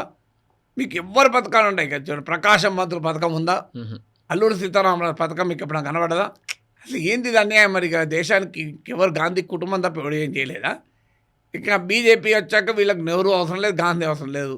అన్నీ రాముని పేరిట చేస్తే రాజకీయ ఓట్లు వస్తాయి అని వీళ్ళ గోల. అంటే సార్ యాజ్ అ లేమన్ నేను వింటున్న the other side of the point ఏంటంటే హిస్టరీలో దీని మూలాలు సరిగ్గా లేకుండా చేశారు కదా అనే ఒక పాయింట్ కూడా ఉంది కదా సార్. ఇప్పుడు మేము చదువుకున్న హిస్టరీలో మీరు చెప్పిన పేర్లలో ఉన్న వాళ్ళ గురించి అంతో ఎంతో విన్నాం తప్ప అంత క్లియర్గా చెప్పే నాదుడు లేకుండే కదా. సో అది వాజ్ ఇట్ పర్పస్ఫుల్లీ సర్ప్రైజ్డ్ అనే క్వశ్చన్. ఎవరైనా చరిత్రను వారి దృక్కోణం చూస్తారు. నా పాయింట్ ఏంటంటే నువ్వు చరిత్ర చెప్పు, ఎవరొద్దు అంటున్నారు. ఇప్పుడు చరిత్రలో ఎవరి పాత్ర వారికి ఉంటుంది. హిట్లర్ పాత్ర హిట్లర్కి ఉంటుంది. హిట్లర్ పాత్రను నువ్వు కనుమరు చేయలేవు. హిట్లర్ దుర్మార్గుడు అని చెప్పడానికి కూడా హిట్లర్ ఉండాలి కదా. కరెక్ట్. సో మనం ఇప్పుడు గోల్కొండ కిలా ఉంది. ఏం గోల్కొండ కిలా బద్దలు కొట్టినాము మనం. ఇదే గోల్కొండ కిలా కింద బండెనక్క బండి కట్టి 16 బండ్లు కట్టి నడుమ నల్లగొండ చుట్టుముట్టు సూర్యాపేట గోల్కొండ కిలా కింద నీ గోరి కడతం కొడుకో అని కదా తెలంగాణలో ప్రజలు తిరగబడ్డది. జమీందారీ విధానానికి వ్యతిరేకంగా, రాచరికానికి వ్యతిరేకంగా, రజాకర్లకు వ్యతిరేకంగా సాయుధులై ప్రజలు పోరాడారు కదా. కరెక్ట్. మరి గోల్కొండ కిలా కింద నీ గోరి కడతం కొడుకో అని అప్పుడు పాడారు. కానీ గోల్కొండ కూడగొట్టారా? కూలగొట్టలే కదా. గోల్కొండ కాదు, కూలికి తులసా టోమ్స్ను ముట్టుకుంటారు ఎవరన్నా. వాటిని చూపే చరిత్రలో వారి పాత్ర వరకు ఉంటుంది. Yes, you have different versions of history. Right. ఒక రాజకీయ పార్టీ అధికారంలో సమయంలో వాళ్ళ వర్షం, నీ వర్షం నువ్వు చెప్పు. ప్రజలు నిర్ణయించుకుంటారు కదా. రాముడు ఉంటాడు, రావణుడు ఉంటేనే రామాయణం వస్తుంది. ఇక రాముడు లేకుండా రామాయణం లేదు, రావణుడు లేకుండా కూడా రామాయణం ఉండదు. అంటే మీ కాంటెంట్ చూస్తున్నప్పుడు అప్పుడు అనిపిస్తుంటుంది, అంటే మీరు ఒపీనియన్స్ షేర్ చేసినప్పుడు, లేకపోతే రిజల్ట్స్ వచ్చిన రోజు, లేకపోతే క్యాజువల్గా కూడా ఏదైనా సిచ్యువేషన్ మీద మీరు మాట్లాడినప్పుడు, అంటే మీకు ఎప్పుడన్నా థ్రెట్స్ కానీ ఈ వీడియో తీసేయండి, ఇలా మాట్లాడకూడదు అంటే పబ్లిక్ నుంచి కానీ, లేకపోతే డైరెక్ట్గా పొలిటీషియన్స్ డైరెక్ట్గా మీకు ఫోన్ చేయడం అట్లాంటివి అయినాయా? ఇంతవరకు కూడా ధైర్యం చేయలేదు వీడియో తీసేయమని. ఎందుకంటే నేను తీసేయని వాళ్ళకు కూడా తెలుసు కనుక. నేను ఒక కాల్ రికార్డింగ్ విన్నాను మీది. ఒక కాల్ రికార్డింగ్ విన్నాను నేను. ఎవరో నార్మల్ పబ్లిక్ ఒక పొలిటీషియన్ గురించి మీకు కాల్ చేసి ఒక 10 నిమిషాలు మాట్లాడి, మీరు అప్పటికే ఒక 200-300 కాల్స్ మీకు రావడము, మాట్లాడడం ఇవన్నీ అయినాయి కదా. సో అలాంటివి విని అది వాస్తవం. బెదిరిస్తూ ఉంటారు. బెదిరించకపోవడం అనేది ఏముంది. ఇప్పుడు ఈటల రాజేందర్ మీకు ఎందుకు మీకు ఉన్నది చెప్తున్నాను. మీరు కాల్ రికార్డింగ్ అన్నది ఈటల రాజేందర్. ఈటల రాజేందర్ నా పైన అకారణంగా నేను ఏమి అనకముందు నా మీద మాట్లాడాడు. Is my good friend also. There is absolutely no quarrel with him. నా కొడుకు పెళ్ళికి ఆయన వచ్చాడు, ఆయన కూతురు పెళ్ళికి నేను వెళ్ళాను. So but I don't know what made him to speak like that. Some reason ఈ నన్ను సూడో ఇంటలెక్చువల్ అని చెప్పి అన్నప్పుడు నేను రియాక్ట్ అయ్యాను. It was my right to reply కదా. సో అంతకు మించి నేను ఎక్కడా నెగిటివ్ మాట్లాడలేదు. తర్వాత ఆయన మద్దతుదారులు ప్రెస్ కాన్ఫరెన్స్ పెట్టి చంపుతామని కూడా బెదిరించారు. సో అది ఈవెన్ మీకు డొమైన్లో, పబ్లిక్ డొమైన్లో ఉన్నది నేను చెప్పేది. So very unfortunate. కానీ నాగేశ్వరంతో అలా భయపడితే ఇక్కడ ఉండడు కదా. నేను యూనివర్సిటీలో చదువుకుంటున్నప్పుడే చంపుతామంటేనే భయపడి, ఇప్పుడే భయపడతాను. అది అందువల్ల అంటే అప్పుడు థ్రెట్స్ అని అప్పుడు కూడా నేను ఆర్ట్స్ కాలేజ్లో జనరల్ సెక్రటరీ కాంటెస్ట్ చేశాను. స్టూడెంట్ యాక్టివిజంలో కూడా I was there as president of Osmania journalism association. So అందువల్ల నా పాయింట్ ఏంటంటే ఎప్పుడు కూడా మనిషి 10 సార్లు బతకడు, చావడు, ఒకటేసారి వస్తాడు. సో అందువల్ల నేను భయపడే ప్రసక్తే లేదు కదా. ఆ ప్రశ్న ఎందుకు వస్తుంది?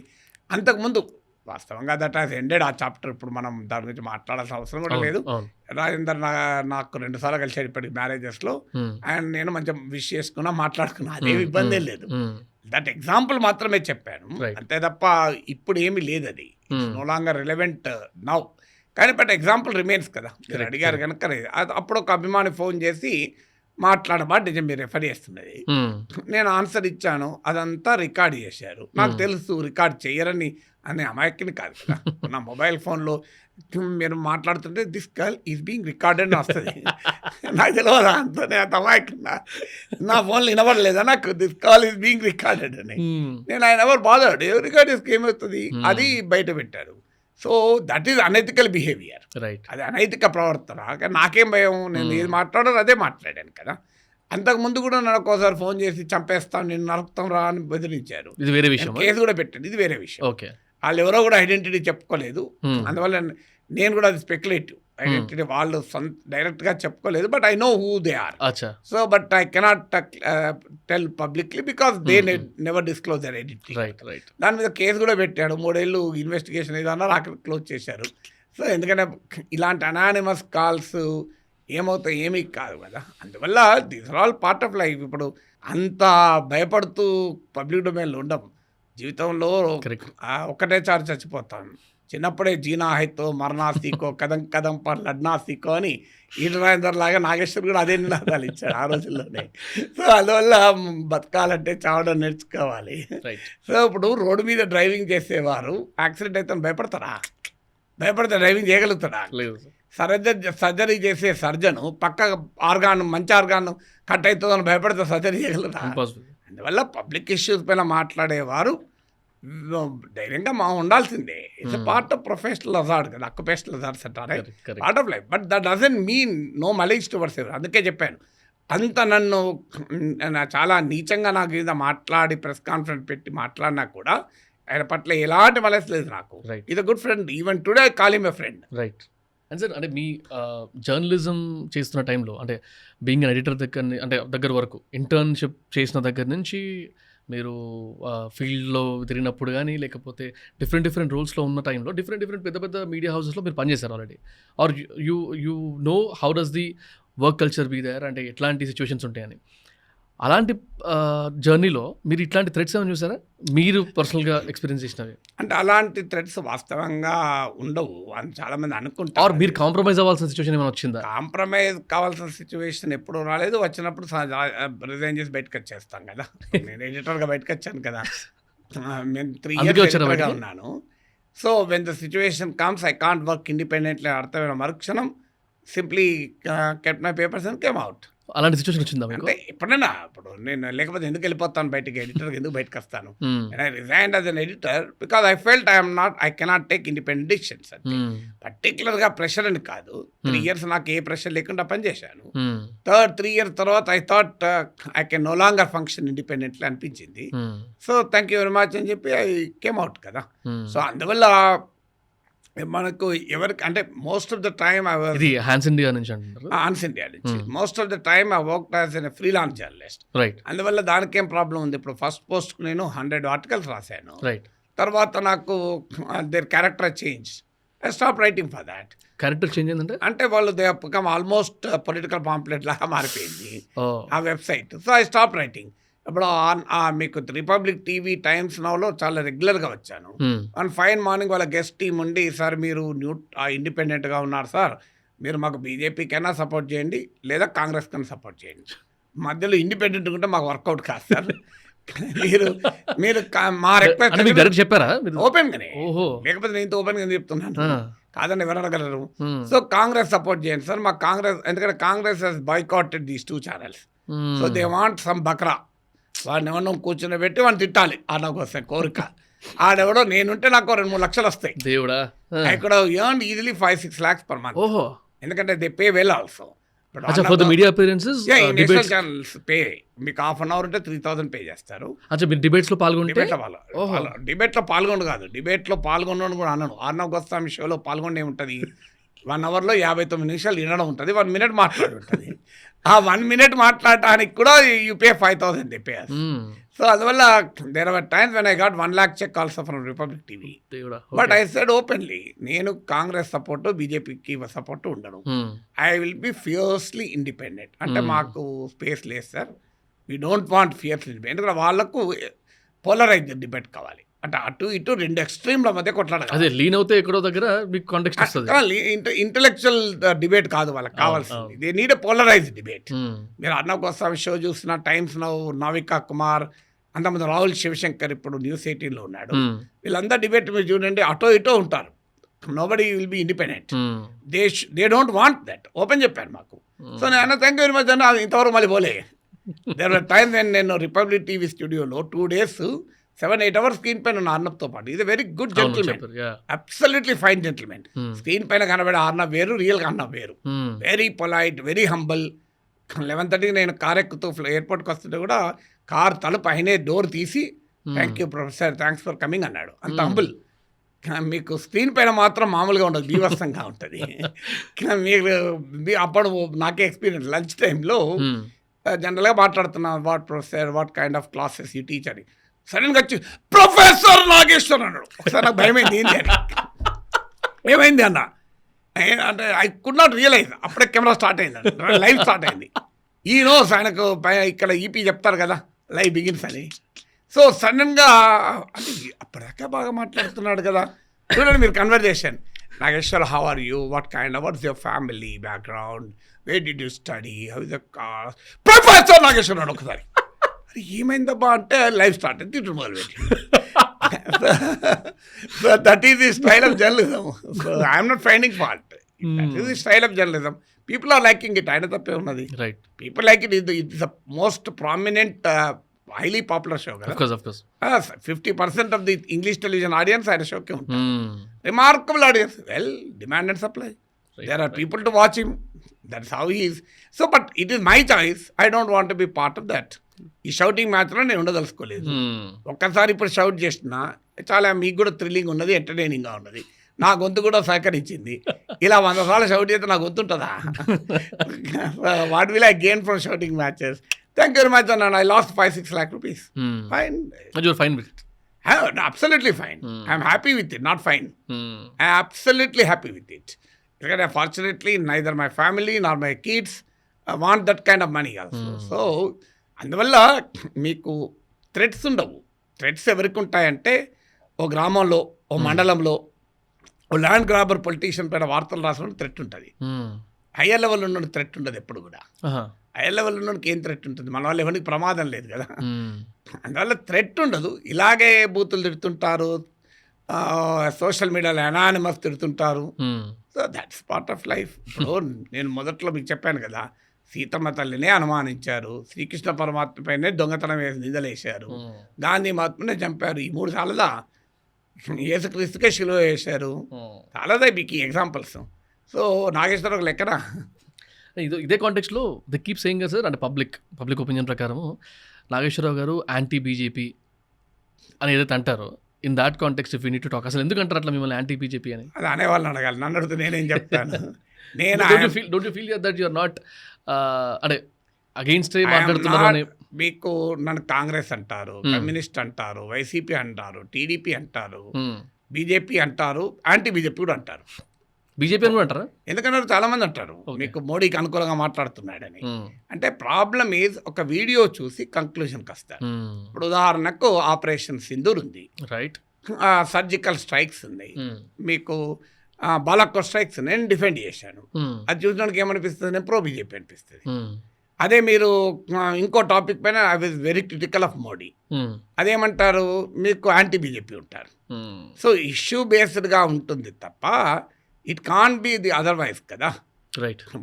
ఇప్పుడు నాకేమి బీజేపీని నేనే ఓడిస్తానన్న భ్రమల్లో లేను. నాకేం బీజేపీతో వైరమేం లేదు కదా. ఉంటే మా ఇంటికి జేపీ నడ్డా ఎందుకు వస్తాడు? ఆ BJP all India president 2 Telugu రాష్ట్రాల్లో ఎంతమంది ఇళ్ళకి వెళ్ళారు? Correct. That it self indicates how people respect the other view point కదా. ఇప్పుడు ప్రాబ్లం బీజేపీ నాయకులకు కాదు, ఈ కింద అంగిల్ చింపుకునే అభిమానులు ఉంటారు కదా. ఈ అంగిల్ చింపుకునే అభిమానులకు ఎక్కువ రైజ్ అవుతుంటారు. But ultimately issue to issue, ఒక ఇష్యూ పైన ఒకరి అభిప్రాయం రైట్ అనిపించచ్చు, ఇంకో ఇష్యూ పైన ఇంకో అభిప్రాయం రైట్ అని. నేను యాక్చువల్లీ ఇప్పుడు మీరు ఈ పాయింట్ చెప్తున్నారు కదా, జేపీ నడ్డా గారు మీ ఇంటికి రావడం అనేది, ఆ వీడియో కిందనే కమెంట్ చూసాను అనమాట. ఏముందిలే బీజేపీ నువ్వు కనొద్దు అని చెప్పడానికి వచ్చాడు. సో చెప్పకుండా ఆగినా పర్స్పెక్టివ్స్ అట్లా అదే ఇప్పుడు చెప్పకుండా ఆగినా. ఇప్పుడు నాగేశ్వర్ అనేవాడు ప్రతి అంశం పైన ప్రతిరోజు అనేక గంటల పాటు మాట్లాడతాడు. సో నా అభిప్రాయం ఎక్కడ దాచుకోలే కదా. ఇప్పుడు మనం ఏమవుతుంది అంటే మనిషి రకరకాల రంగుల గ్లాసులు పెట్టుకుంటారు.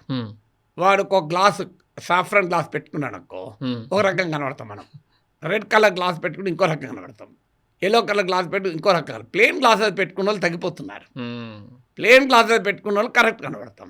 సో మనిషి తాను చూసే దాన్ని బట్టి ఉంటుంది కదా. ద వే యూజ్ ఇప్పుడు మీరు ఒక జ్వరంతో బాధపడుతున్న వ్యక్తికి రసమలై ఇవ్వు, ఏమంటాడు? తీయగా ఉందంటాడా, చేదుగా ఉందంటాడు.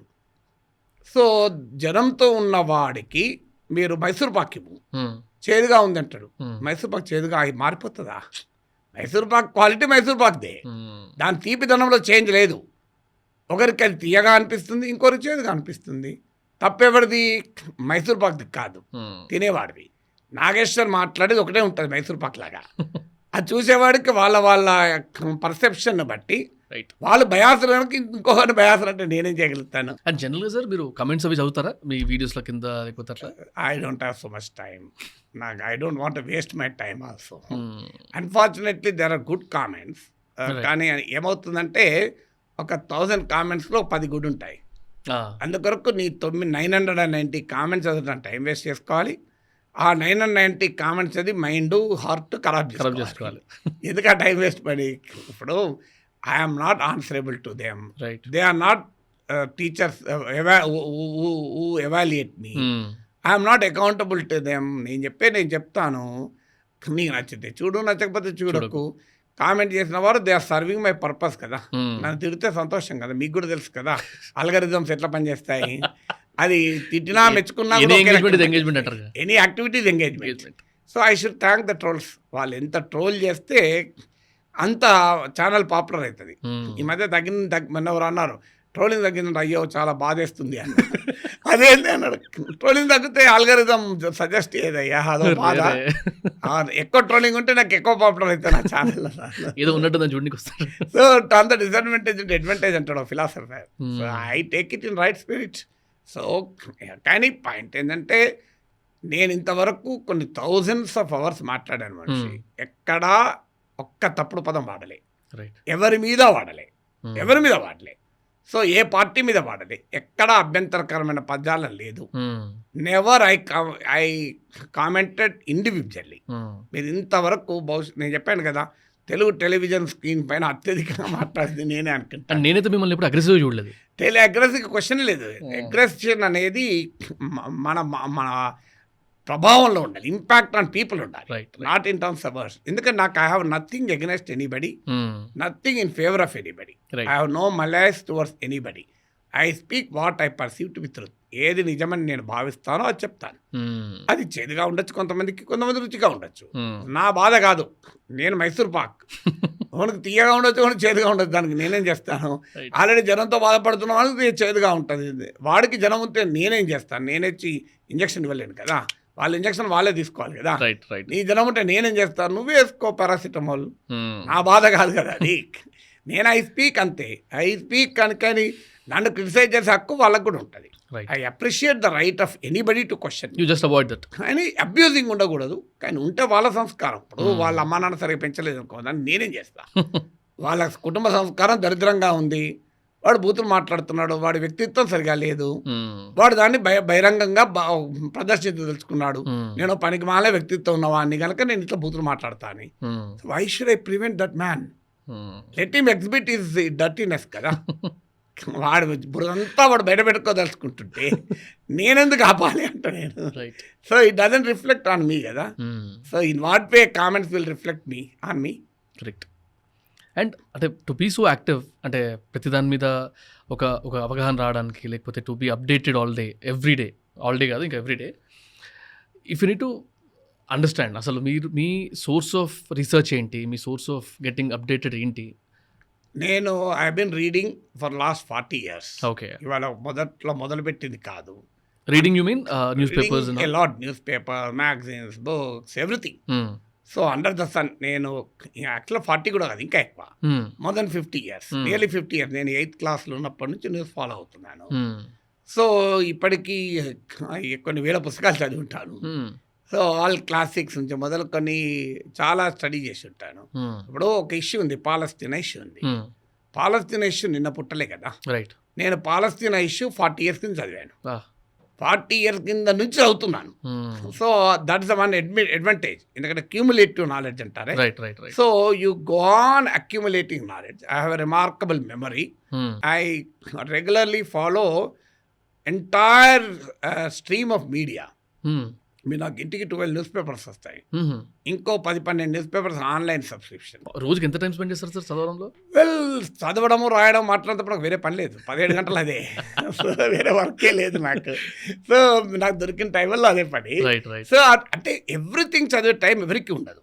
It's humanly not possible. ఏం చేస్తా అంటే వి గ్లాన్స్ త్రూ ఇట్. ఏ యూజ్ చేస్తున్నారు సార్? ఏ కూడా యూజ్ చేస్తాం, కానీ ఏ మీద ఉన్న ఏ ఎప్పుడు కూడా మనకేంటంటే ఏఐ కొంతవరకు ఉపయోగపడుతుంది. మనకు నాలెడ్జ్ లేకుండా ఏ ఉపయోగపడదు. మీకు my son is an AI specialist engineer in Google. So వాని మీద ఈ మధ్య బిజినెస్ ఇన్సైడర్ వన్ ఇంటర్వ్యూ కూడా చేసింది. తర్వాత Financial Express pick that article. అది మీకు అంటే how an Indian born techie flipped his career like a hot dosa అని, అంటే వాడిని ఏఐలోకి ఎలా మారాడు అని వాడి మీద స్టోరీ వచ్చింది. సో వాడు మాట్లాడుతూ ఒక ఎగ్జాంపుల్ ఇచ్చాను. నాన్న, ఒక గుర్రం ఉంటుంది, ఒక మనిషి ఉంటాడు. మనిషి స్ట్రేట్ లైన్లో పోతాడు, కానీ గుర్రం అంతా ఫాస్ట్గా పోలేడు. గుర్రం చాలా ఫాస్ట్గా పోతుంది, కానీ స్ట్రేట్ లైన్లో పోదు. మనిషి గుర్రం ఎక్కితే స్ట్రేట్ లైన్లో పోతాడు, ఫాస్ట్గా పోతాడు. సో ఏ గుర్రం అయితే మనిషి మనిషే. సో మనిషి అని మీకు జెన్సన్ హువాంగ్, ఎన్విడియా చీఫ్ మాట అంటాడు, it is not AI which replace humans. It is the humans who use AI will replace humans who do not use AI. Yeah, right, right. So AI మనుషులు replace చేయదు. AI వాడే మనుషులు AI వాడని మనుషుల్ని replace చేస్తారు. Definitely. నేను కూడా I use ChatGPT, I use Gemini, I use Perplexity AI. కానీ అవి ఏమవుతుంది అంటే మనకు నాలెడ్జ్ లేకపోతే చెప్పింది కరెక్ట్ అని చెప్పలేము. Right. So that is the biggest challenge. అది నీకు నాలెడ్జ్ ఉంటే అది ఉపయోగపడుతుంది. Definitely definitely. It's a great tool. మాకు కూడా సార్ రీసెర్చ్ ఆస్పెక్ట్లో ఆర్ ఏదన్నా సర్చ్ చేసుకోవాలంటే ఇప్పుడు పర్ప్లెక్సిటీ ఇలాంటివి యూజ్ చేసినప్పుడు మల్టీఫోల్డ్ అయిపోతుంది దాని మా కెపాసిటీ. న్యాచురల్లీ ఇప్పుడు ఒకరు చేసే పని ఇద్దరు ముగ్గురికి చేసే పనికి డిఫరెన్స్ ఉంటుంది కదా. So that's we can enhance the research pattern also కదా. ఇప్పుడు యూ కెన్ ఇప్పుడు ఒక faster, it can be faster. మీకు అంటే పర్ప్లెక్సిటీ ఏ కానీ ఏది వాడినా it will only give based on the data on which it is trained. Of course. మీకు తెలుసు కదా, it's based on LLM model. అవును. ఆ ట్రైనింగ్ డేటా పైన, ఆ ట్రైనింగ్ డేటా తప్పు ఉంటే దాని రీసెర్చ్ కూడా తప్పున్నట్టే. అందువల్ల మనకు సబ్స్టిట్యూట్ కాదు అది. ఇంకోటి ఏంటంటే ట్రైనింగ్ డేటాలో బయాసెస్ ఉంటాయి. ఇప్పుడు మీరు ఉదాహరణకు వెనిజులా ఇష్యూ తీసుకోండి. ఆ ట్రైనింగ్ డేటా గనక ప్రో యూఎస్ ఉంటే నీకు ఇచ్చే ఆన్సర్ కూడా ప్రో యూఎస్ వస్తుంది. మీకు రూపీ ఫాల్ ఉంది ఉదాహరణకు, రూపీ ఫాల్ మంచిదనే అభిప్రాయం ఉన్న వాళ్ళు ఉన్నారు, రూపీ ఫాల్ చెడ్డదని అభిప్రాయం ఉన్నారు. ఆ ట్రైనింగ్ సెట్ ఏది ఉంది అనేది. అందువల్ల it is simply a tool అండి. మీకు AI is a tool. Tool will definitely help you కదా. అండ్ సార్ అంటే నా చిన్నప్పటి నుంచి ఆల్మోస్ట్ ఒక డెకేడ్ నుంచి వింటున్నది డాలర్ కన్వర్షన్ చూస్తే, ఇప్పుడు ఇందాక టాపిక్ కూడా వచ్చినందుకు. సో $1కి ఇప్పుడు ఇవాళ ప్రకారం 91 రూపీస్ అయింది $1. సో ఎప్పటికి చూస్తాం ఆ డిఫరెన్స్, ఎప్పటికి నార్మల్ అవుతుంది? Or what is your opinion on this? 1947లో $3.36 $1. 1950లో $4.50. 1966లో $7.50. 1990లో $17.50. 91లో $22.50. 17 రూపీస్ అబౌవ్ $20. 92లో మీకు అలా 2010కి వచ్చేవరకు 70 దాటింది. సో ఇప్పుడు 91. So this is a secular decline అంటారే, కంటిన్యూస్గా డిక్లైన్ అవుతూ వస్తుంది. సో మీకు ఇంకెంత అవుతుంది అనేది ఎవడు చెప్పలేడు, కానీ I think it will reach at least 92-93 అవుతుంది అంటున్నారు. So it's a consistent decline. ఒక రోజులో జరిగిన డిక్లైన్ కాదు, ఈ మధ్య కాలంలో హెవీ డిక్లైన్. ఇప్పుడు ఈ ఇంకో సర్ప్రైజింగ్ ఏంటంటే 2025లో డాలర్ 10% తగ్గింది. డాలర్ తగ్గినప్పుడు ఆటోమేటిక్గా రూపీ పెరగాలి, కానీ రూపీ 6% తగ్గింది. కారణం we are Asia's worst performing currency. Other currency డాలర్తో పోలిసి అప్రిషియేట్ అవుతున్నా కూడా రూపీ డిప్రిషియేట్ అవుతుంది. Right right right. సార్ మీరు జర్నలిస్ట్లకి సెషన్స్ చెప్పేటప్పుడు కానీ లేకపోతే అడ్వైజరీ ఆర్ మెంటర్ లాగా వెళ్ళినప్పుడు, in case if I ask you, జర్నలిస్ట్లకి మీరు రెగ్యులర్గా ఇచ్చే ఒక 3 strong advices or 3 strong things, ఇది ఎప్పటికీ మీరు దాటకూడదు అనేవి, if you can talk about. ఒకటి బేసిక్ థింగ్ ఏంటంటే ఇంపార్షియాలిటీ, న్యూట్రాలిటీ. అంటే ఎట్టి పరిస్థితుల్లో మీరు unbiased doesn't mean you will be న్యూట్రల్గా independent. There is difference between independent. ఇప్పుడు అన్యాయానికి న్యాయానికి మధ్య న్యూట్రల్గా ఉండలేం. అణచివేసేవాడికి అణచివేత గురవుతున్న వ్యక్తి మధ్య న్యూట్రల్గా ఉండలేం. నిందితునికి బాధితునికి మధ్య న్యూట్రల్గా ఉండలేం. I'm not telling neutral. అత్యాచారం చేసిన వారికి అత్యాచార బాధితురాలకి మధ్య న్యూట్రల్గా ఉంటామా? అవినీతి నీతికి మధ్య అధర్మానికి ధర్మానికి మధ్య న్యూట్రల్గా ఉంటామా? ఇంపాసిబుల్. ఖచ్చితంగా we have to be biased towards truth, biased towards righteousness. అంటే మంచి వైపు ఖచ్చితంగా బయాస్ ఉంటుంది, ధర్మం వైపు ఖచ్చితంగా బయాస్ ఉండాలి, మానవత్వం వైపు ఖచ్చితంగా బయాస్ ఉండాలి. సో అందువల్ల న్యూట్రాలిటీ ఉండమని అనను, ఇండిపెండెంట్ ఉండాలి అని అంటాను. ఇది మొదటిది. రెండవది, be honest to the truth. అంటే మీరు మీ సొంత ఎజెండాతో you cannot miss the reality. మీకు నచ్చకపోవచ్చు కానీ అది రియాలిటీ మాత్రం అయినప్పుడు అంగీకరించాల్సిందే. కరెక్ట్. సో రియాలిటీని దూరం పోతే you credibility will suffer. Right. Third ఏంటంటే larger interest of society. You are a journalist but you are a human being first. ఇప్పుడు మీకు ఒక ఉదాహరణ చెప్తాను. ఒక హైలీ టాలెంటెడ్ ఫోటోగ్రాఫర్ ఉంటాడు. ఒక నదీ తీరానికి వెళ్ళి బ్యూటిఫుల్గా ఫొటోస్ తీస్తుంటాడు. సడన్గా ఈ ఫైండ్స్ ఎ పర్సన్ డ్రౌనింగ్, కొట్టుకుపోతుంటాడు. ఏం చేయాలి? అతనికి ఈత కూడా వస్తుంది. రెండు ఆప్షన్స్. దూకి అతన్ని రక్షించడం ఒక ఆప్షన్. రెండవది, ఆ నదిలో కొట్టుకుపోతూ రక్షించు రక్షించు అని ఆహాకారాలు చేస్తున్న మనిషి అద్భుతమైన వీడియో ఫోటోగ్రాఫ్ వస్తుంది. ఏం చేయాలి మనిషి? ఈ ఆన్సర్, నేను యాజ్ ఎ ప్రొఫెషనల్ ఫోటోగ్రాఫర్ నేను క్యాప్చర్ చేయాలి ఒక ఉదయాన్ని కదిలించే సీన్. అదే సమయంలో ఒక మానవుడిగా, మానవత్వం ఉన్న మనిషిగా అతను కాపాడాలి. ఈ ప్రశ్న ఒక జర్నలిస్ట్ ముందు అడిగినప్పుడు నా సింపుల్ క్వశ్చన్, నీ కొడుకైతే ఏం చేస్తావు? ఫోటోగ్రాఫ్ ఆలోచిస్తావా? దూకుతావు, కాపాడుతావు. ఇది కూడా అంతే. నువ్వు మనిషి మొదలు మానవుని, తర్వాతనే journalist. Correct. Your profession is not above your humanism. అందువల్ల ఎప్పుడు కూడా జర్నలిస్ట్ అనుకొని నీ లార్జర్ అబ్జెక్టివ్స్ ఇన్ సొసైటీ మార్చిపోకూడదు. Right. You should journalist be a public intellectual, journalist be a social critic. ఎందుకంటే సమాజంలో media critical adversarial role play చేయాలి. Right. తర్వాత క్రెడిబుల్ ఇన్ఫర్మేషన్ ఫంక్షన్ ప్లే చేయాలి. ఒక ప్రజల పక్షాన ఎజెండాను క్రియేట్ చేయాలి. ఈ మూడు చేయాలి. ఈ మూడిట్లో ఏది లోపించినా నష్టం. రైట్. అండ్ సార్, అంటే జనరల్గా కొన్ని స్టేట్మెంట్స్ చెప్తాను, ఒక 2-3 స్టేట్మెంట్స్ చెప్పి దాని మీద first of all me opinion, plus అలాంటి స్టేట్మెంట్స్ని ఆర్ అలాంటి బిలీఫ్స్ని మీరు ఎంతవరకు నమ్ముతారు చెప్పండి.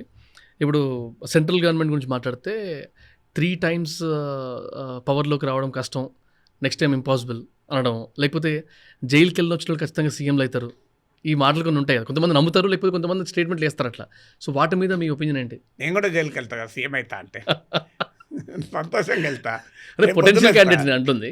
సో రేపు పొద్దున వెళ్తా. జైలుకి వెళ్ళడం వల్ల సీఎం అయితే ఇక దేశంలో జైళ్ళల్లో ప్లేస్ ఉండదు. Everybody loves to go to jail కదా, టు బికమ్ సీఎం. జైలుకి వెళ్తే జైల్లోనే ఉండేవాడు ఉంటాడు, జైలుకి వెళ్తే బయటకి సీఎం అయిన వాళ్ళు ఉంటారు. సీఎం అవడానికి జైలుకే సంబంధం. జైలుకి వెళ్తే సీఎం అవుతా అంటే ప్రతి ఒక్కరు జైలుకి వెళ్తారు. నేనైతే ఫస్ట్ వెళ్తా. సో దానికన్నా ఏమవుతుంది, ఇక 3 సార్లు గెలిచిన వాడు 4వ సారి గెలవకూడదని ఏమీ లేదు. ఎన్నడూ గెలవకూడదు. ఇప్పుడు 4 సార్లు చిన్న ఉదాహరణ చెప్తాను. మొదటి అటెంప్ట్లోనే ఐఏఎస్ సెలెక్ట్ అయిన వాళ్ళు ఉంటారు, 4వ అటెంప్ట్ లాస్ట్లో సెలెక్ట్ కాని వాళ్ళు ఉంటారు. ఏముంది అందులో? So it all depends on the situation కదా. మీరు ఒక లాజిక్ చెప్పారు సార్, అంటే 2 times గెలిచిన తర్వాత 3rd timeకి ప్రజలకు కూడా ఒక థాట్ ప్రాసెస్ వస్తుంది, డిస్ట్రెస్ వస్తుంది, సంథింగ్ అట్లేదు మాట్లాడిన ఒక వీడియో చూసినట్టు గుర్తు నాకు. అంటే మీకు డెఫినెట్గా 2 సార్లు గెలిచినప్పుడు ప్రజల ఎక్స్పెక్టేషన్స్ పెరుగుతాయి కదా. ప్రజల ఎక్స్పెక్టేషన్స్ పెరుగుతున్న కొద్దీ ప్రజలు నిన్న పర్ఫార్మెన్స్ లెవెల్ పెరుగుతుంది, బెంచ్ మార్క్ పెరుగుతుంది. ఇప్పుడు మీకు బెంచ్ మార్క్ పెరుగుతున్న కొద్దీ ఈ ఛాలెంజెస్ పెరుగుతాయి. అంతే తప్ప 2 సార్లు గెలిస్తే 3వసారి గెలవడని, 2 సార్లు గెలవకపోతే 3వసారి గెలుస్తారు, ఈ రకమైన మ్యాథమెటికల్ ఈక్వేషన్ నేను ఎప్పుడు ఇవ్వలేదు, ఎప్పుడు ఇవ్వను కూడా. అదే అది అట్లేమీ రూల్ ఏమి ఉండదు కదా. సో మొదటిసారి గెలిచి 2వసారి ఓడిపోయిన వాళ్ళు ఉన్నారు, 4 సార్లు గెలిచిన వాళ్ళు ఉన్నారు. It all depends on the performance. It depends on host of factors గెలిపోవటం. కరెక్ట్. అండ్ జనరల్గా నా ప్రతి పాడ్కాస్ట్లో ఎండింగ్ క్వశ్చన్స్లో చాలా కామన్గా అడిగే క్వశ్చన్ ఏంటంటే, పాడ్కాస్ట్ చూస్తున్న వ్యూవర్కి, ఇన్ కేస్ ప్రతి ఒక్క వ్యూవర్కి మీరు ఒక అడ్వైస్ ఇవ్వాలంటే ఒక జనరల్ అడ్వైస్ ఏమిస్తారు? అడ్వైజ్ వాళ్ళు అడ్వైజ్ నాకు ఇవ్వాలి, నేను ఇంకేం మాట్లాడాలి. మీకెందుకు సార్? సో నేను అది మీ ఛానల్లో చేస్తారు కదా, మీరు మా ఛానల్లో ఏమి ఇస్తారు చెప్పండి. సార్ మీ వాళ్ళు మీ దాని ఛానల్ ద్వారా కూడా నాగేశ్వర్ ఇంకా సమాజం పక్షాన, ప్రజల పక్షాన ఇంకా సమర్థవంతంగా మాట్లాడడానికి మీ సలహాలు కింద కామెంట్ల రూపంలో రాయండి. నేను కూడా చూసి నేర్చుకుంటాను. నిరంతర విద్యార్థిని నేను. అందువల్ల మీ ప్రేక్షకులకు సలహా ఇవ్వను, ప్రేక్షకుల సలహాలు తీసుకుంటాను. సో అందువల్ల I think viewer is the God. నీకు వ్యూవర్కు నువ్వు కింగ్ కాదు. నిన్ను చూసి ఇప్పుడు నాగేశ్వరిని మీరు ఎందుకు పిలిచారు మనిషి? లక్షలాది మంది చూస్తున్నారని పిలిచారు కదా. అందువల్ల ఎవరి వల్ల నాగేశ్వర్ అయ్యాను? చూసేవాళ్ళ వల్ల అయ్యాను. అందువల్ల నేను చూసే వాళ్ళ మీద ప్రివేల్ కాను, చూసేవాళ్ళు నా మీద ప్రివేల్ కావాలని కోరుకుంటాను. Right sir, thank you very much for your time. Thank you మనిషి, thank you. Means lot sir. Thank you.